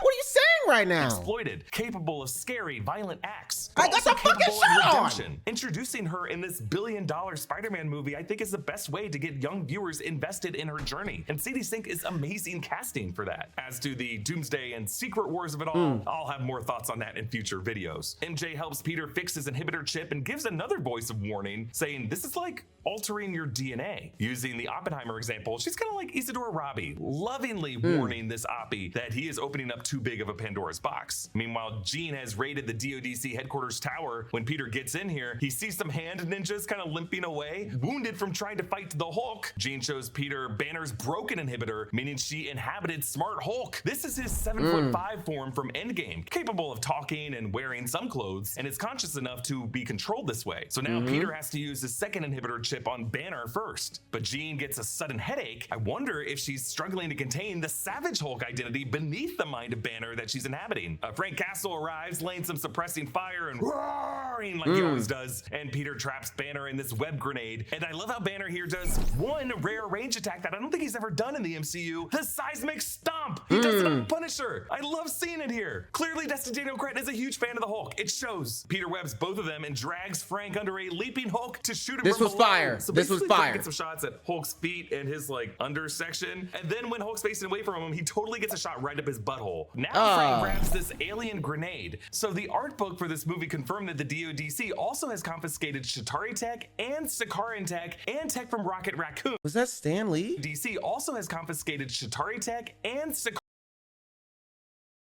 Stan Lee was in another movie? Sakaran tech and tech from Rocket Raccoon. So I feel like this grenade is something Rocket had. Now Banner is able to angrily force Jean out of his brain, but it's really the deeper Savage Hulk monster that's the source of this rage. Frank and Peter bicker over a plan. Peter goes to try to contain Hulk with a chip while Frank goes to take out Jean, and he wants to shoot her, a plan that will eventually just carry through in this movie. But Frank gets distracted by this alien skull. And Walking Dead reference? I think this is a preserved Chitauri skull. So Jean surprises him and inhabits him, and hilariously notes, this guy's got issues. Yeah, just pay no attention to the ghost son screaming at you in the corner. Later, John Bernthal has some fun with his Sadie Sink voice saying, whoa, good luck with that, Peter, and kind of walks away. And I just love here that we get a proper Bruce Banner Hulk out scene. It's crazy to think how rare it's been in this franchise to actually see Bruce Banner try to fight off and ultimately lose to the Savage Hulk that tears out of his shirt and not cut away from it. I need to get those pants. I don't know how he's got these pants and they stay on. The shirt always comes off, whatever.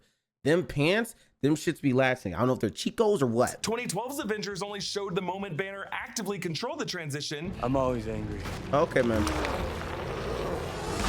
But it's clear here that Destin Daniel Cretton just really gets the Hulk and what makes him iconic. So now we stay with Hulk on the full transition. And for the first time since the opening minutes of Infinity War, Hulk is back to his Savage Hulk form. 8'5", more monstrous than Marvel actually looks. And now our man is shredded. He's got veins. Oh, I know the dick veiny. I know it is. I ain't taking that. He's veiny. There's no body fat. He's terrifying. Madison says, you got to save your mom's life. You got to take Hulk back shots. first move is to grab Spider-Man by the legs and thrash him around, just like he did to Loki and Thor. He's got a favorite move. But one thing that Hulk is not ready for, because he's never fought Spider-Man, is how nimble the spider is. Spider-Man crawls on Hulk's back, which is an iconic visual that goes back to their first comic duo appearance in The Amazing Spider-Man number 14. Yes, sir. This Spidey versus Hulk fight is just exhilarating. Cretton and Pollak shoot Peter in this shot, webbing down a corridor at us on all surfaces, having the camera follow Peter as we're spiraling down the hallway, and this giant green threat just plows after us. This spinning Inception hallway is my favorite shot of the movie. But then the webbing eventually snares Hulk, and he breaks out of it with his other iconic range attack, the Thunderclap. The Thunderclap was featured in the 2008 Incredible Hulk film, but that Hulk used it to extinguish flames on a helicopter. It was shown again briefly in the She-Hulk series, but Smart Hulk's Thunderclap was shown as weaker than his cousin Jen's were. But this Savage Hulk's Thunderclap is an explosive blast. Peter grabs the Shocker's gauntlet, labeled in his heads-up display as Gauntlet X. Maybe the DODC is starting to use the X nomenclature for how they plan to use these devices. Spider-Man and Hulk tumble out the side of the building. When Hulk rams them into the facade they're speeding past, we get this great scaling of his massive thumb and fingernail on Peter's shoulder. Peter misses the chip at first, and it flies right at camera, and then he whips it back away from. This feels like that scene, I think, in Spider-Man 3, where Tobey Maguire had to flip the ring before he dropped it. And then he webs past Hulk, and I love this detail, how Hulk learns during this fight. He just looks at the web and grabs it to pull Peter back through a window. Now Peter swings around the building, webbing Hulk to pin him more and more against the face of the building. Which was very clever. But unfortunately, the inhibitor chip will not stick through Hulk's thick skin, so Hulk rips off this whole side of the building, sending them like falling a savage into debris. But Peter has fought in this kind of terminal velocity environment before, jumping from debris piece to debris piece while saving the heroes from Thanos' moon toss in Infinity War. So now Peter's able to lily pad back to Hulk and Shocker Gauntlet uppercut him. So now with Hulk, perfect. Let me say it one more time. So now Peter's able to lily pad back to Hulk and Shocker Gauntlet uppercut him. So now with Hulk being tugged backwards by the heavy debris, he tries to stand his ground. And then Peter, thinking he has the upper ground, goes in for a KO. I was ready for it, man. The Shocker Gauntlet and crushes it. Hulk nearly kills Peter here, but Peter gasps, "Bruce, it's Peter, I'm your friend." And Hulk, it's me, my nigga, please stop. Not Banner, but Hulk sees Peter's eyes through the mask, and he sees his own reflection, and he lets go. So why does Hulk back down here? Did Peter somehow break through to Bruce? I mean, Hulk's hand was right up against Peter's body. Did the Peter tingle do a kind of sun's getting real low stroke on Hulk's palm under there? Well, I see this as evidence that Savage Hulk did remember Peter Parker, that Savage Hulk was unaffected by Doctor Strange's memory wipe spell. I think Banner didn't remember who Peter was, but I think Hulk did. I wonder, does Bruce remember whatever the Hulk sees? Because if he does and the Hulk remembers it, I wonder if that subconscious link will go even farther back into when he turns back into Banner. Meanwhile, Jean and possessed Frank break into the vault, but Peter gets in and sticks the chip on her neck. And as Jean goes down from the dart, she tells Peter, Sarah, before she passes out. When Peter gets back to MJ, I would have punched her in her shit. I don't give a fuck. On the boat, he sees, she has found the letter. And we have this heartbreaking face-to-face exchange over Peter's decision to not tell MJ all this time they've known each other and to erase her memory. And Peter says that he doesn't want to live without her and says, I love you. The phrase that she wouldn't let him say to her face back in No Way Home until he came back to find her. He's like, maybe this is the moment. But now MJ just says the spell worked and the girl who loved Peter is gone. And while she's grateful that Peter did this to protect her, the MJ standing before him now can't love him. She doesn't even know him. I love you. Could try. You could try. I'm Spider-Man. I'm Your boyfriend's a regular, Nick. I respect it. I respect it. I would love it. My girl too didn't pick a superhero over me. I would understand, but I respect it. Thank you for not being a cheating whore. I appreciate it. I'm Spider-Man though, come on. Dea plays this. It's like a heartbreaking exchange, but with so much emotional truth that we cannot help but agree with her. And on top of it all, Peter has to hold MJ as he swings Has to hold her. This is like a drive home and you gotta take her back and it's just silent in that bitch. Back home. But MJ isn't breaking up with him forever. She brings him inside to meet Ned. The Spidey tracker app says That would that fuck me up. Spider-Man is in the direct vicinity. Oh yeah? No way, that's crazy. Ned drops his tablet the same way he dropped the Lego Death Star upon seeing Spider-Man in the same room as him in Homecoming. Notice the tablet glitches when it hits the floor. This is connected to the glitches the app experiences when it locates another Spider-Man in nearby space in the post-credit scene. It could all come from Ned's innate sorcery that he had in No Way Home, specifically when he located Peter 2. He only had that because the ring, right? Tobey Maguire. Peter and Ned go right back into their old ways, this time working together to build a Lego X-Wing, mirroring how they previously built a Lego Death Star. The X-Wing is the fighter that brought down the first Death Star. Just like the rapid-fire questions Ned asked Peter in Homecoming about the spider that bit Peter and Peter controlling the minds of other spiders. Shout out to Ned for losing weight. You're doing good, my nigga. Keep it up. Now Ned does a similar thing, asking Peter what he does when he has to pee, if he just finds a rooftop. Not only does this harken back to their high school days, Peter's also surprised to see how Ned has grown after graduating MIT, guessing pretty close to how Peter engineered his web shooters and his web fluid. And now these two nerds quote, "If you're referring to the incident with the dragon, I was barely involved. All I did was give your uncle a little nudge out the door." This is a quote from Ian McKellen's Gandalf from Peter Jackson's 2001 Lord of the Rings Fellowship of the Ring. I never seen Lord of the Rings. I had it on bootleg. It was too dark. I'm not watching it. If you're referring to the incident with the dragon, I was barely involved. All I did was... YouTube, this is just a clip from him. Do not put this copyright shit on me. That nigga Eric did that shit. Give your uncle a little nudge out of the door. Gandalf was referring in that moment to the events of The Hobbit, when he and Bilbo encounter the dragon Smaug. Yes, it is wild that Peter and Ned here are doing an impression of Ian McKellen, who's about to join this universe as his other iconic role of Magneto. The MCU is full of these kind of... Oh, I wonder if they're gonna look at him, if they see that other universe's variant of Charles Xavier, if they're gonna look at him and be like, aren't you fucking... Is it Dumbledore? No. Is it Gandalf? I forget. Paradoxes of movies starring actors in the MCU appearing as movies in the MCU. But we should also acknowledge it's kind of crazy that the dragon in that franchise referenced in that line was played by Benedict Cumberbatch, whom both of these kids just worked alongside in the previous film. When he referenced in that line was played by... They got you on your knees, Benedict? What the fuck? Is this what they be doing to make them shits happen? Anything for the bag. Benedict Cumberbatch, whom both of these kids just worked alongside in the previous film when he played Doctor Strange. I mean, obviously the Lord of the Rings movies can exist in the MCU. I don't think the X-Men movies can exist as movies in the MCU. But just as MJ did in Homecoming, now she sketches what she sees. Before it was a doodle of Coach Wilson, now we see Ned and Peter building the Lego X-Wing together, but Peter's mask is up in the sketch, which means that she was able to redraw his face from memory, from their sad chat on the boat several minutes before. Peter realizes that Metzger lied to him about who Sarah is. So Yelena helps with research that Jean Grey had a sister named Sarah, a fellow telepath who was experimented on by the DODC. And with Jean in captivity, we see the flashback of her final memory of Sarah, played by actress Olivia Booth Ford. Jean is established as having an older sister named Sarah in 1980's Uncanny X-Men number 136. Sarah has latent mental powers like her sister Jean, and according to this This makes me want to do another X-Men Evolution video for Nostalgia Rants.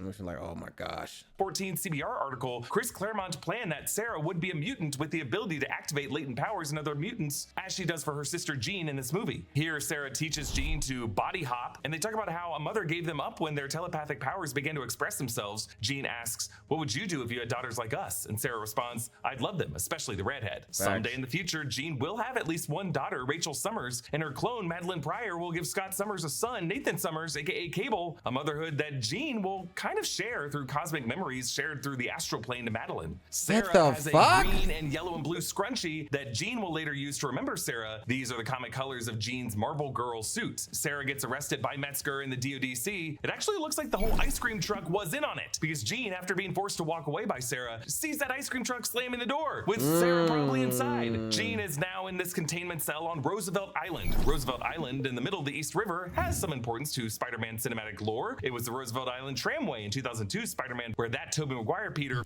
We are who we choose to be, so choose! Best scene ever. Off with Green Goblin. Metzger set up this room apparently as a playful bedroom for Sarah. Like, you can see roller skates on the floor and paintbrushes on the table. Super messed up considering what it was really built for, as he explains to Jean, to scan their telepathic brains to replicate this in the mind of another person that they could control. Metzger says, "You're gonna change the world, Jean." Yes, an Omega level mutant like her certainly does have the capacity to change the world in all kinds of ways. Metzger activates the brain scanning machine that he built through the many months of trials with Sarah. Sarah, and he deliberately tells Jean to honor her sister's sacrifice, knowing that Jean's anger will get her to repeatedly try to jump so that they can see what part of her brain is being used to do that. But we have to ask, would any such DODC device have ever worked? Could they replicate this telepathy power in any body, or just someone's body who has the X? I think they technically could, because if you can copy the brain patterns, I imagine, okay, if you copy the brain patterns and then you take maybe something with her DNA and or chromosomes, whatever, that you can, I don't know, maybe force them to manipulate or duplicate whatever the fuck. I think then if you inject into somebody, you have to see how it will react to their DNA, I think, and see if it'll like work with it or attach to it or not, to help to make it become like mutated. That's the only I see. It might be like an injection or something. Jean, I just find Metzger's plan in this movie to be woefully incomplete. It seems like these human authorities have yet to make the discovery Kamala's friend Bruno made, that for some of these people, their powers come from their genetic makeup. Jean makes the heartbreaking discovery of what VMAX really is. Just the last thing Sarah saw when she died of exhaustion, looking up at the ceiling and seeing the peeling label of the AC vent. I thought, my dumbass thought, when she was looking at the vent, I was like, oh, the girl before her showing her like, oh, you gotta project your consciousness through the vents, because something in the vents protects them from seeing where your consciousness is going, and you can go where the metal's gonna protect it. Just for me to find out, oh, that bitch died. Oh, shit's about to get fucking real. Vent Max. And now this trauma, this anger really enhances Jean's powers. And the way Jean's neural passageways light up her brain scan here does remind me of the opening title level animation of the 177%. earlier era Fox X-Men films, showing the advanced human brain of Charles Xavier as we were seeing Cerebro at work. The DODC text says that Jean's frequencies are evolving and her brainwaves are somehow affecting objects in the room, showing that in addition to telepathy, she also has telekinesis. When Metzger reaches for the controls to shut it down, the tech grabs his arm and says, "I can't let you do that, Bill." A reference to the creepy moment in 2001: A Space Odyssey. I'm sorry, Dave. I'm afraid I can't do that. Jean says, the only hands that will control this power are mine. And boom! I just farted, y'all didn't hear a it. psychic shockwave that blows out the windows of the control room, freezing everyone in there, and it's spreading out from Roosevelt Island and then throughout the city, freezing diners in this restaurant. I love the detail of the cyclist. For a second, I thought that was and then throughout the city. It's Iggy Azalea. That's what I thought it was. Freezing diners in this restaurant. I love the detail of the cyclist crashing into the car crash and the cyclist himself going paralytic midair. And then of course the dog on the other side of the barrier barking. Jean's psionic energy pulsates with a translucent rainbow glow that goes particularly pink when we pass through it to Frank. Usually a pink glow is the manifestation of Jean Grey's psionic powers. Peter goes into this prison facility and Jean takes control of the hand. I love Finn Zhang's fight choreography, even if I don't know what they was moving the hand are in this movie. Notice how at first they all link up in a chain with their initial blows against Peter, and then they leap in the air at him, which even Peter can't help but marvel at. God, that's cool. There's more whooshing. They're pulling that Fighter Z shit. A ninja along the cage wall, and then on the higher level, the camera pivots upside down to follow Peter on the ceiling as he continues to fight them. But unfortunately for Peter, the DODC have these sonic web dispersion cannons that Peter realized they specifically designed to control him. The ninjas destroy both of Peter's web shooters and work with the DODC cannons to knock Peter out. Meanwhile, Jean holds Metzger in a chair with glass shards pointed at his face, similar to how Ebony Maw tortured Dr. Strange on the Q-ship in Infinity War. Meanwhile, she tells Peter through this hand ninja, people like us don't get to live a normal life. We don't get to have friends or family. Those people are gone. Peter remembers the moment Aunt May died, when he embraced MJ in No Way Home, putting his head to her head, when he did his final handshake with Ned, and when both MJ he's fighting and Ned for, hugged Peter on the rooftop to console him for losing May. Jean tries to make Peter choose. Are you Peter Parker or are you Spider-Man? I'm both bitches, nigga! Fiends like us, mutant or not, have to choose between having souls and empathy and human connection, or we're just our lonely superhero or supervillain monikers, and that's it. Peter removes his chip, he lets his eyes turn black, and he declares, I'm like that. I'm like that. Freaky strong organic webbing to shatter the sword. But as Peter punches this ninja upward and webs him before that ninja gets impaled on the pipe, punched the shit out of him. His eyes retract and he regains control over both his arachnid hormones and his empathetic human identity. He's now kind of like Neo seeing the Matrix. He dodges the ninja stars with framing looking like Toby. This was a cool scene.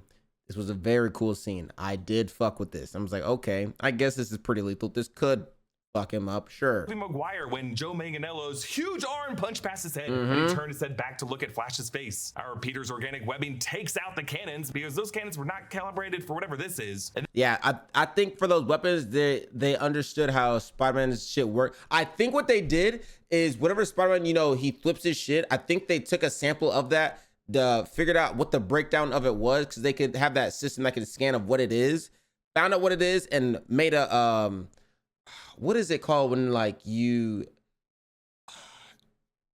get something and you find out, like you kind of keep doing trial and error of what it is to fight against it. Then Peter leaps up to end up doing a web tornado, not to hurt which the is some hand ninja, but crazy to shit. Why do you suspend figure all that his out? Spider's web. Finally, Peter's able to put his endless fire hose web spray to use in this film. Peter gets into the room where Jean is, and he allows Jean to inhabit his mind this time. And now Jean joins Peter and May in the bedroom, and it's Jean sitting on the bed with May instead of Peter, because Peter knows that the wisdom. Thank you, Wells Renzer. Thank you, my nigga. Somebody with a PhD. Thank you. Gave him in that moment to him as a teenager after she realized he had powers is the same wisdom that Jean Grey needs to hear as her powers have activated. Aunt May says, "You're a really special person, and I know that will always make you feel really great about yourself, but I know sometimes it doesn't. Sometimes it will be really lonely, and sometimes because you're special, people can do dark, monstrous things to you. But this is what I want you to know. You're beautiful, and the people who love you, we love you not because you're special. We love you because you're you. I want you to remember that. Even when it feels like you're totally alone, that's your deepest responsibility. Never forget that, no matter how powerful you become." I don't know, there's just something about an aunt telling a nephew that he's beautiful that is just so sweet. And it hits even harder that Jean Grey just needs a mom to tell her this. Also, again, I love that they included the brown paper bag from Tony Stark here in the scene, visible in the shot. Written on it, "This belongs to you, TS." Because in a way, Tony Stark is giving his blessing here. He's telling both Spider-Man and Jean Grey and all mutants after her that this world belongs to them. Peter now takes May's place on the bed and tells Jean that she's not alone, effectively becoming the ambassador to all mutant kind of the MCU. A responsibility that Peter will have to fight to uphold, considering he's also the Oppenheimer who invented the mutant inhibitor collar. Peter's spidey sense alerts him to the dark void of this room, death itself, and Frank Castle's sniper bullet. That 0.02 second reaction time from the DODC scanner earlier in the film comes into play here as he steps in front of the bullet. Jean puts her hand on Peter and begins to breathe. Later, while he recovers, we see that she's somewhere in a park using her powers to continue to breathe for him and to keep his heart beating. That's incredible. Frank Castle cradles Spider-Man's wounded body into the ER. You know his ghost son was like, I think that's pretty interesting that she's even able to still have him breathing. You know, he's bleeding out and dying. Like how? Shouldn't you be dying too? Like you're in a body that's dying. How are you doing this? Get him, Daddy.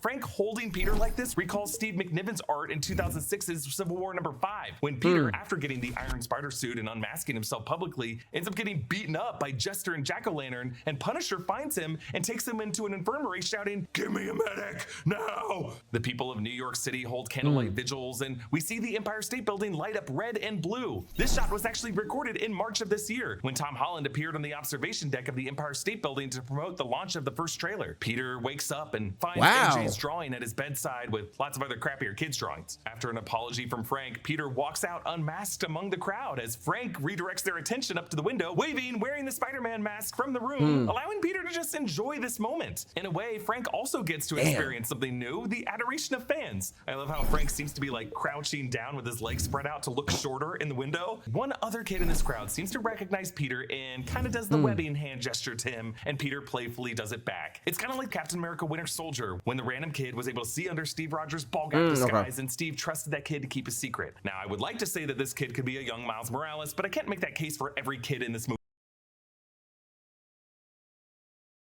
That ain't no nigga. movie. Also, the year right now in the MCU is like 2028 to 2029, and I don't know if this kid was alive 11 to 12 years before this when Aaron Davis in Spider-Man Homecoming mentioned having a nephew in Brooklyn. Like, I don't know. This kid looks like he's... That nigga's name definitely has maybe like an Espinoza at the end of it. First name, I don't know. I think usually when Hispanic households, they usually give him like a regular name and then the last name. It may be like Jason and then be like Juarez or Castillo. This ain't no nigga. This ain't no nigga. It's like 6 years old. And then we see this lovely shot of Peter sitting on the same part of the construction scaffolding that he sat on when he was feeling really lonely in the earlier shot of the film. Now the building is more complete, and we see a coffee cup, the same kind of coffee cup that MJ gave him, but now he drinks out of it because he's no longer using these type of things to keep letters that he'll never give people. And it's almost like he's still star-crossed, looking across the city at someone with the sunrise behind her, MJ. She is sitting on the same rooftop where she, Peter, and Ned sat atop in Spider-Man No Way Home when they were dreaming of their future, and she holds her broken black dahlia necklace, part of her misses what she had with Peter. And then we see Jean resting her head against the bus window, a reflection of herself leaning back against her head, like two Jeans sharing a mind. An astral form of Madeline Pryor coming in the future, perhaps? This bus is taking Jean somewhere out of town. Take that bitch back to Hawkins. Fuck that shit. Get your crazy ass out of here, man. North toward Hudson River Valley, Westchester County, where a certain Xavier Institute might be. Peter put some fresh flowers on May's grave. The epitaph of the headstone, when you help someone, you help everyone, certainly takes on a deeper meaning as Peter helped Jean Grey and potentially helped all future mutants. Detective DeWolf calls to say that Metzger is still missing, but that Yelena Belova is helping the authorities investigate the files the DODC tried to have scrubbed. So now we see how Yelena and the New Avengers could be allies to mutant kind against the authorities trying to hunt them. Also, I love Tremel Tillman in this movie. I would love it if he were the governmental mutant big bad of the first few mutant movies. That'd be cool. Kind of like a William Stryker figure, or at least someone partnering with a Bolivar Trask, creating Sentinels using Peter Parker's technology. The film ends back in the bodega. Peter reintroduces himself to his buddy Ned with the recurring handshake, and Ned magically remembers the I gotta teach my homeboy. How you do it? I gotta teach my homeboy how to do this dap up. I think that's gonna be the one thing we gotta have. To his buddy Ned with the recurring handshake, and Ned magically remembers the exact steps of it. He looks up in astonishment and says, Peter. Is he just connecting the fact that MJ told him that Spider-Man's name was Peter? No, I choose to believe that. No, because he would have reacted, oh, Peter.